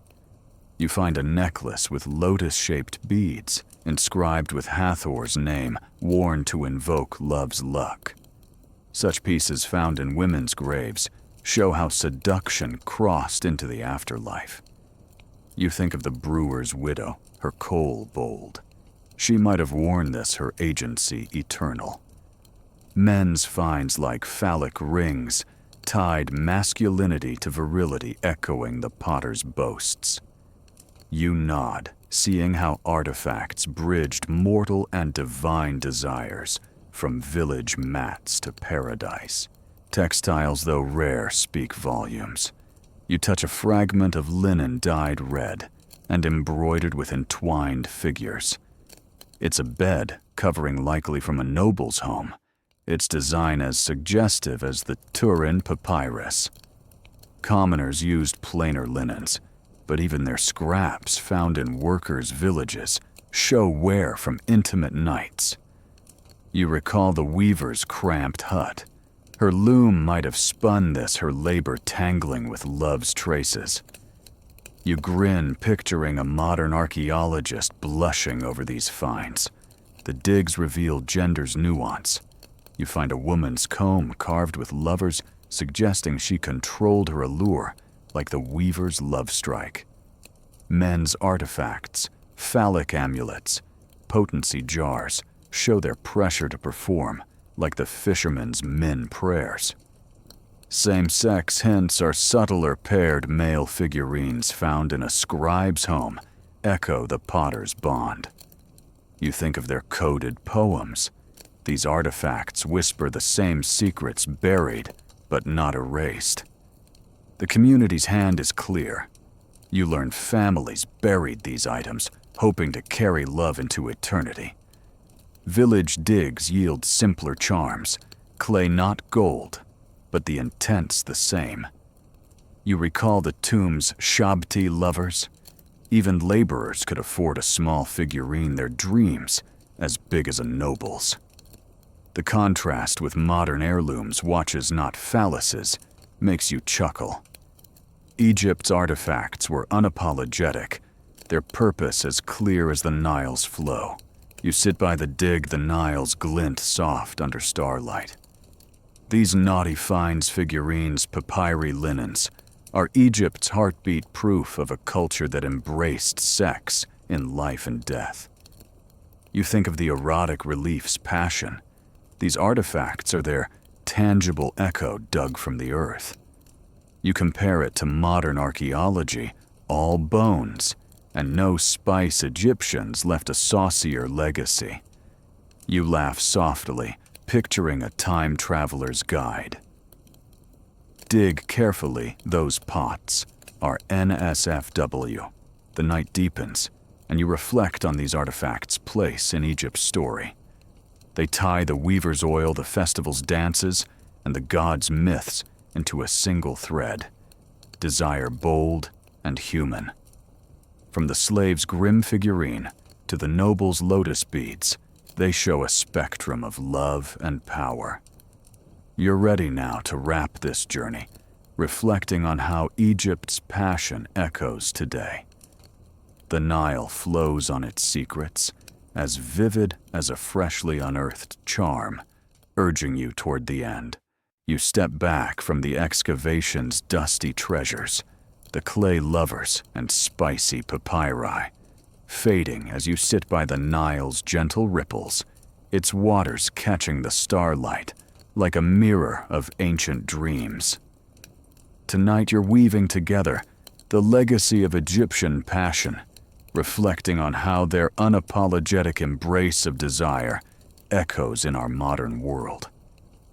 This is the final stretch of your journey through their intimate lives, from village mats to gilded palaces, and it's time to see how their story shapes yours. That weaver's lotus oil, the festival's muddy dances, they're all threads in a tapestry that still vibrates today. You gaze across the river, imagining the lives you've glimpsed, the potter's wife choosing her moments, the scribe's risky fling, the gods' wild myths. Ancient Egypt's view of sex was raw, practical, and sacred, a far cry from today's mix of shame and swagger. The mainstream fact is clear. Their openness about desire woven into art, poetry, and rituals left a cultural blueprint that influences modern ideas of love, freedom, and identity. You think of the erotic reliefs their couples bold in stone. Their ancestors to today's romance novels, all heat, but less papyrus. Their legacy starts with honesty. You recall the love poetry's honey thighs and gazelle leaps verses that bared the heart without flinching. Egyptians didn't hide desire, they sang it, carved it, lived it. You compare it to modern dating apps where swipes dodge vulnerability. Their frankness feels refreshing, like a Nile breeze after a stuffy bar. You grin, imagining a modern poet stealing their lines. Your DMs hit like a lotus in bloom. A quirky tidbit lingers, their contraceptive pessaries like acacia gum show a pragmatism we still chase. Today's pills and patches owe a nod to those Nile-side healers, blending science with survival. You think of the potter's wife timing her family to outwit famine. Her choice echoes in debates over reproductive rights, where control is still a battle. Egyptians didn't moralize sex. They managed it, a lesson your world could borrow. You chuckle picturing a pharmacy ad, acacia-powered, Nile-approved. Their gender dynamics spark reflection. You recall the weaver's bedroom agency, her divorce rights, a quiet revolution. Women's power, though limited, was real, legal, sensual, divine. Men, too, faced pressures, their virility tied to legacy, like the fisherman's min amulet. You think of modern gender wars, men's bravado, women's hustle. Egypt's balance imperfect, but open feels wiser than today's shouting matches. Their myths, with Hathor's bold dance, gave both sexes room to shine a model for your own tangled roles. The darker threads haunt you. You recall the slave's stolen body, her exploitation buried in artifacts. Egypt's passion wasn't equal class status, and power skewed desire just as they do now. You think of modern scandals, where wealth shields abusers. Egypt's frankness didn't erase injustice, but it exposed it like the tomb's coerced figurines. You frown, wishing your world could face its shadows as plainly without hashtags or headlines. Their divine lens intrigues you. You recall Osiris and Isis, their love a cosmic spark. Egyptians saw sex as creation, not sin tying it to gods and fields. You think of the fertility festival's muddy revels. That sacred joy contrasts with today's religious debates, where desire's often a fault line. Egypt's gods, kinky, flawed human, offered a guilt-free passion your culture rarely matches. You nod, envying their ease like a festival dance under Min's gaze. Foreign lovers, like the Mitanni princess, show Egypt's global heart. You recall her vibrant veils, blending cultures in bed and beyond. Their openness to outsiders, despite grumbles, mirrors today's cross-border romances, where love defies walls, literal or not. You think of the Cretan sailors' tattoos, His allure lives in modern wanderlust, seeking sparks in far-off eyes. Egypt's Nile mixed desires like waters, a legacy for your connected, messy world. The afterlife's passion surprises you. You recall the tombs embracing couples, their love eternal. Egyptians bet on desire outlasting death, a hope bolder than modern bucket lists. You think of today's fleeting hookups. Their forever vision carved in stone challenges your swipe and go culture. You grin, imagining a dating profile seeking soulmate for Field of Reeds, must like lotus. Archaeology ties it together. You recall the Turin Papyrus's cheeky scenes dug from workers' lives. These finds amulets, linens, spells, prove Egypt's passion wasn't just myth, but mud and sweat. You think of modern museums sanitizing history. Egypt's artifacts demand you see the human, lusty, flawed alive. Their legacy is tactile, like the weaver's linen, a reminder to embrace your own desires unburied. You lean back, the Nile's murmur soft as a lullaby. Egypt's passion, raw, strategic, divine echoes in your world's music, art, and arguments. They loved fiercely from palace to hut, their beds, a stage for power, joy, and survival. You think of the potter's wife, her agency a quiet fire. Her story lives in every choice you make. You compare it to modern love, fast-filtered, fragile, and find Egypt's slower burn more honest. You laugh softly, picturing a time traveler's guide. Learned from Egypt, love loud plans, smart skip the crocodile dung. The stars deepen, and your thoughts slow the Nile's rhythm cradling you. Their legacy isn't just in tombs or poems, it's in you, in every spark of desire that lights your nights. The weaver's oil, the scribe's risk, the god's wild tales. They whisper that love, messy and mortal, is eternal. You feel a quiet peace like slipping under a linen sheet, the world soft and still. Let the river carry you, now its secrets fading into dreams, as Egypt's passion hums in your heart, gentle as a lover's breath. You're still by the Nile, its ripples. Now a whisper, the stars above softening into a velvet glow. Your journey through ancient Egypt's intimate world, those steamy poems, wild festivals, and buried charms, settles into a quiet hum like a fan's gentle drone in your room. Their passion from the weaver's sly wink to the pharaoh's gilded bed wasn't just history. It was human, raw and warm, like the linen they loved under. You feel their lives in your own, every choice, every spark, a thread tying you to their riverbank. The Nile's flow carries away the scandals and spells, leaving only a calm truth. Desire then and now is what makes us alive. Let the village fade its lamps, dimming as you sink deeper into this moment. The potter's laughter, the dancer's sway, the god's naughty grins, they're with you, but softer now, like a dream you'll half recall at dawn. Your breath slows, matching the river's rhythm, each wave a nudge toward rest. No need to chase more secrets tonight.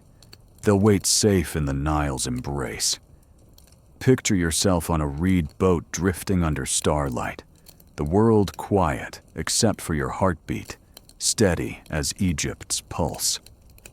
Close your eyes, let the warmth of their stories wrap you, and slip into sleep where love's legacy, ancient eternal whispers, sweet dreams.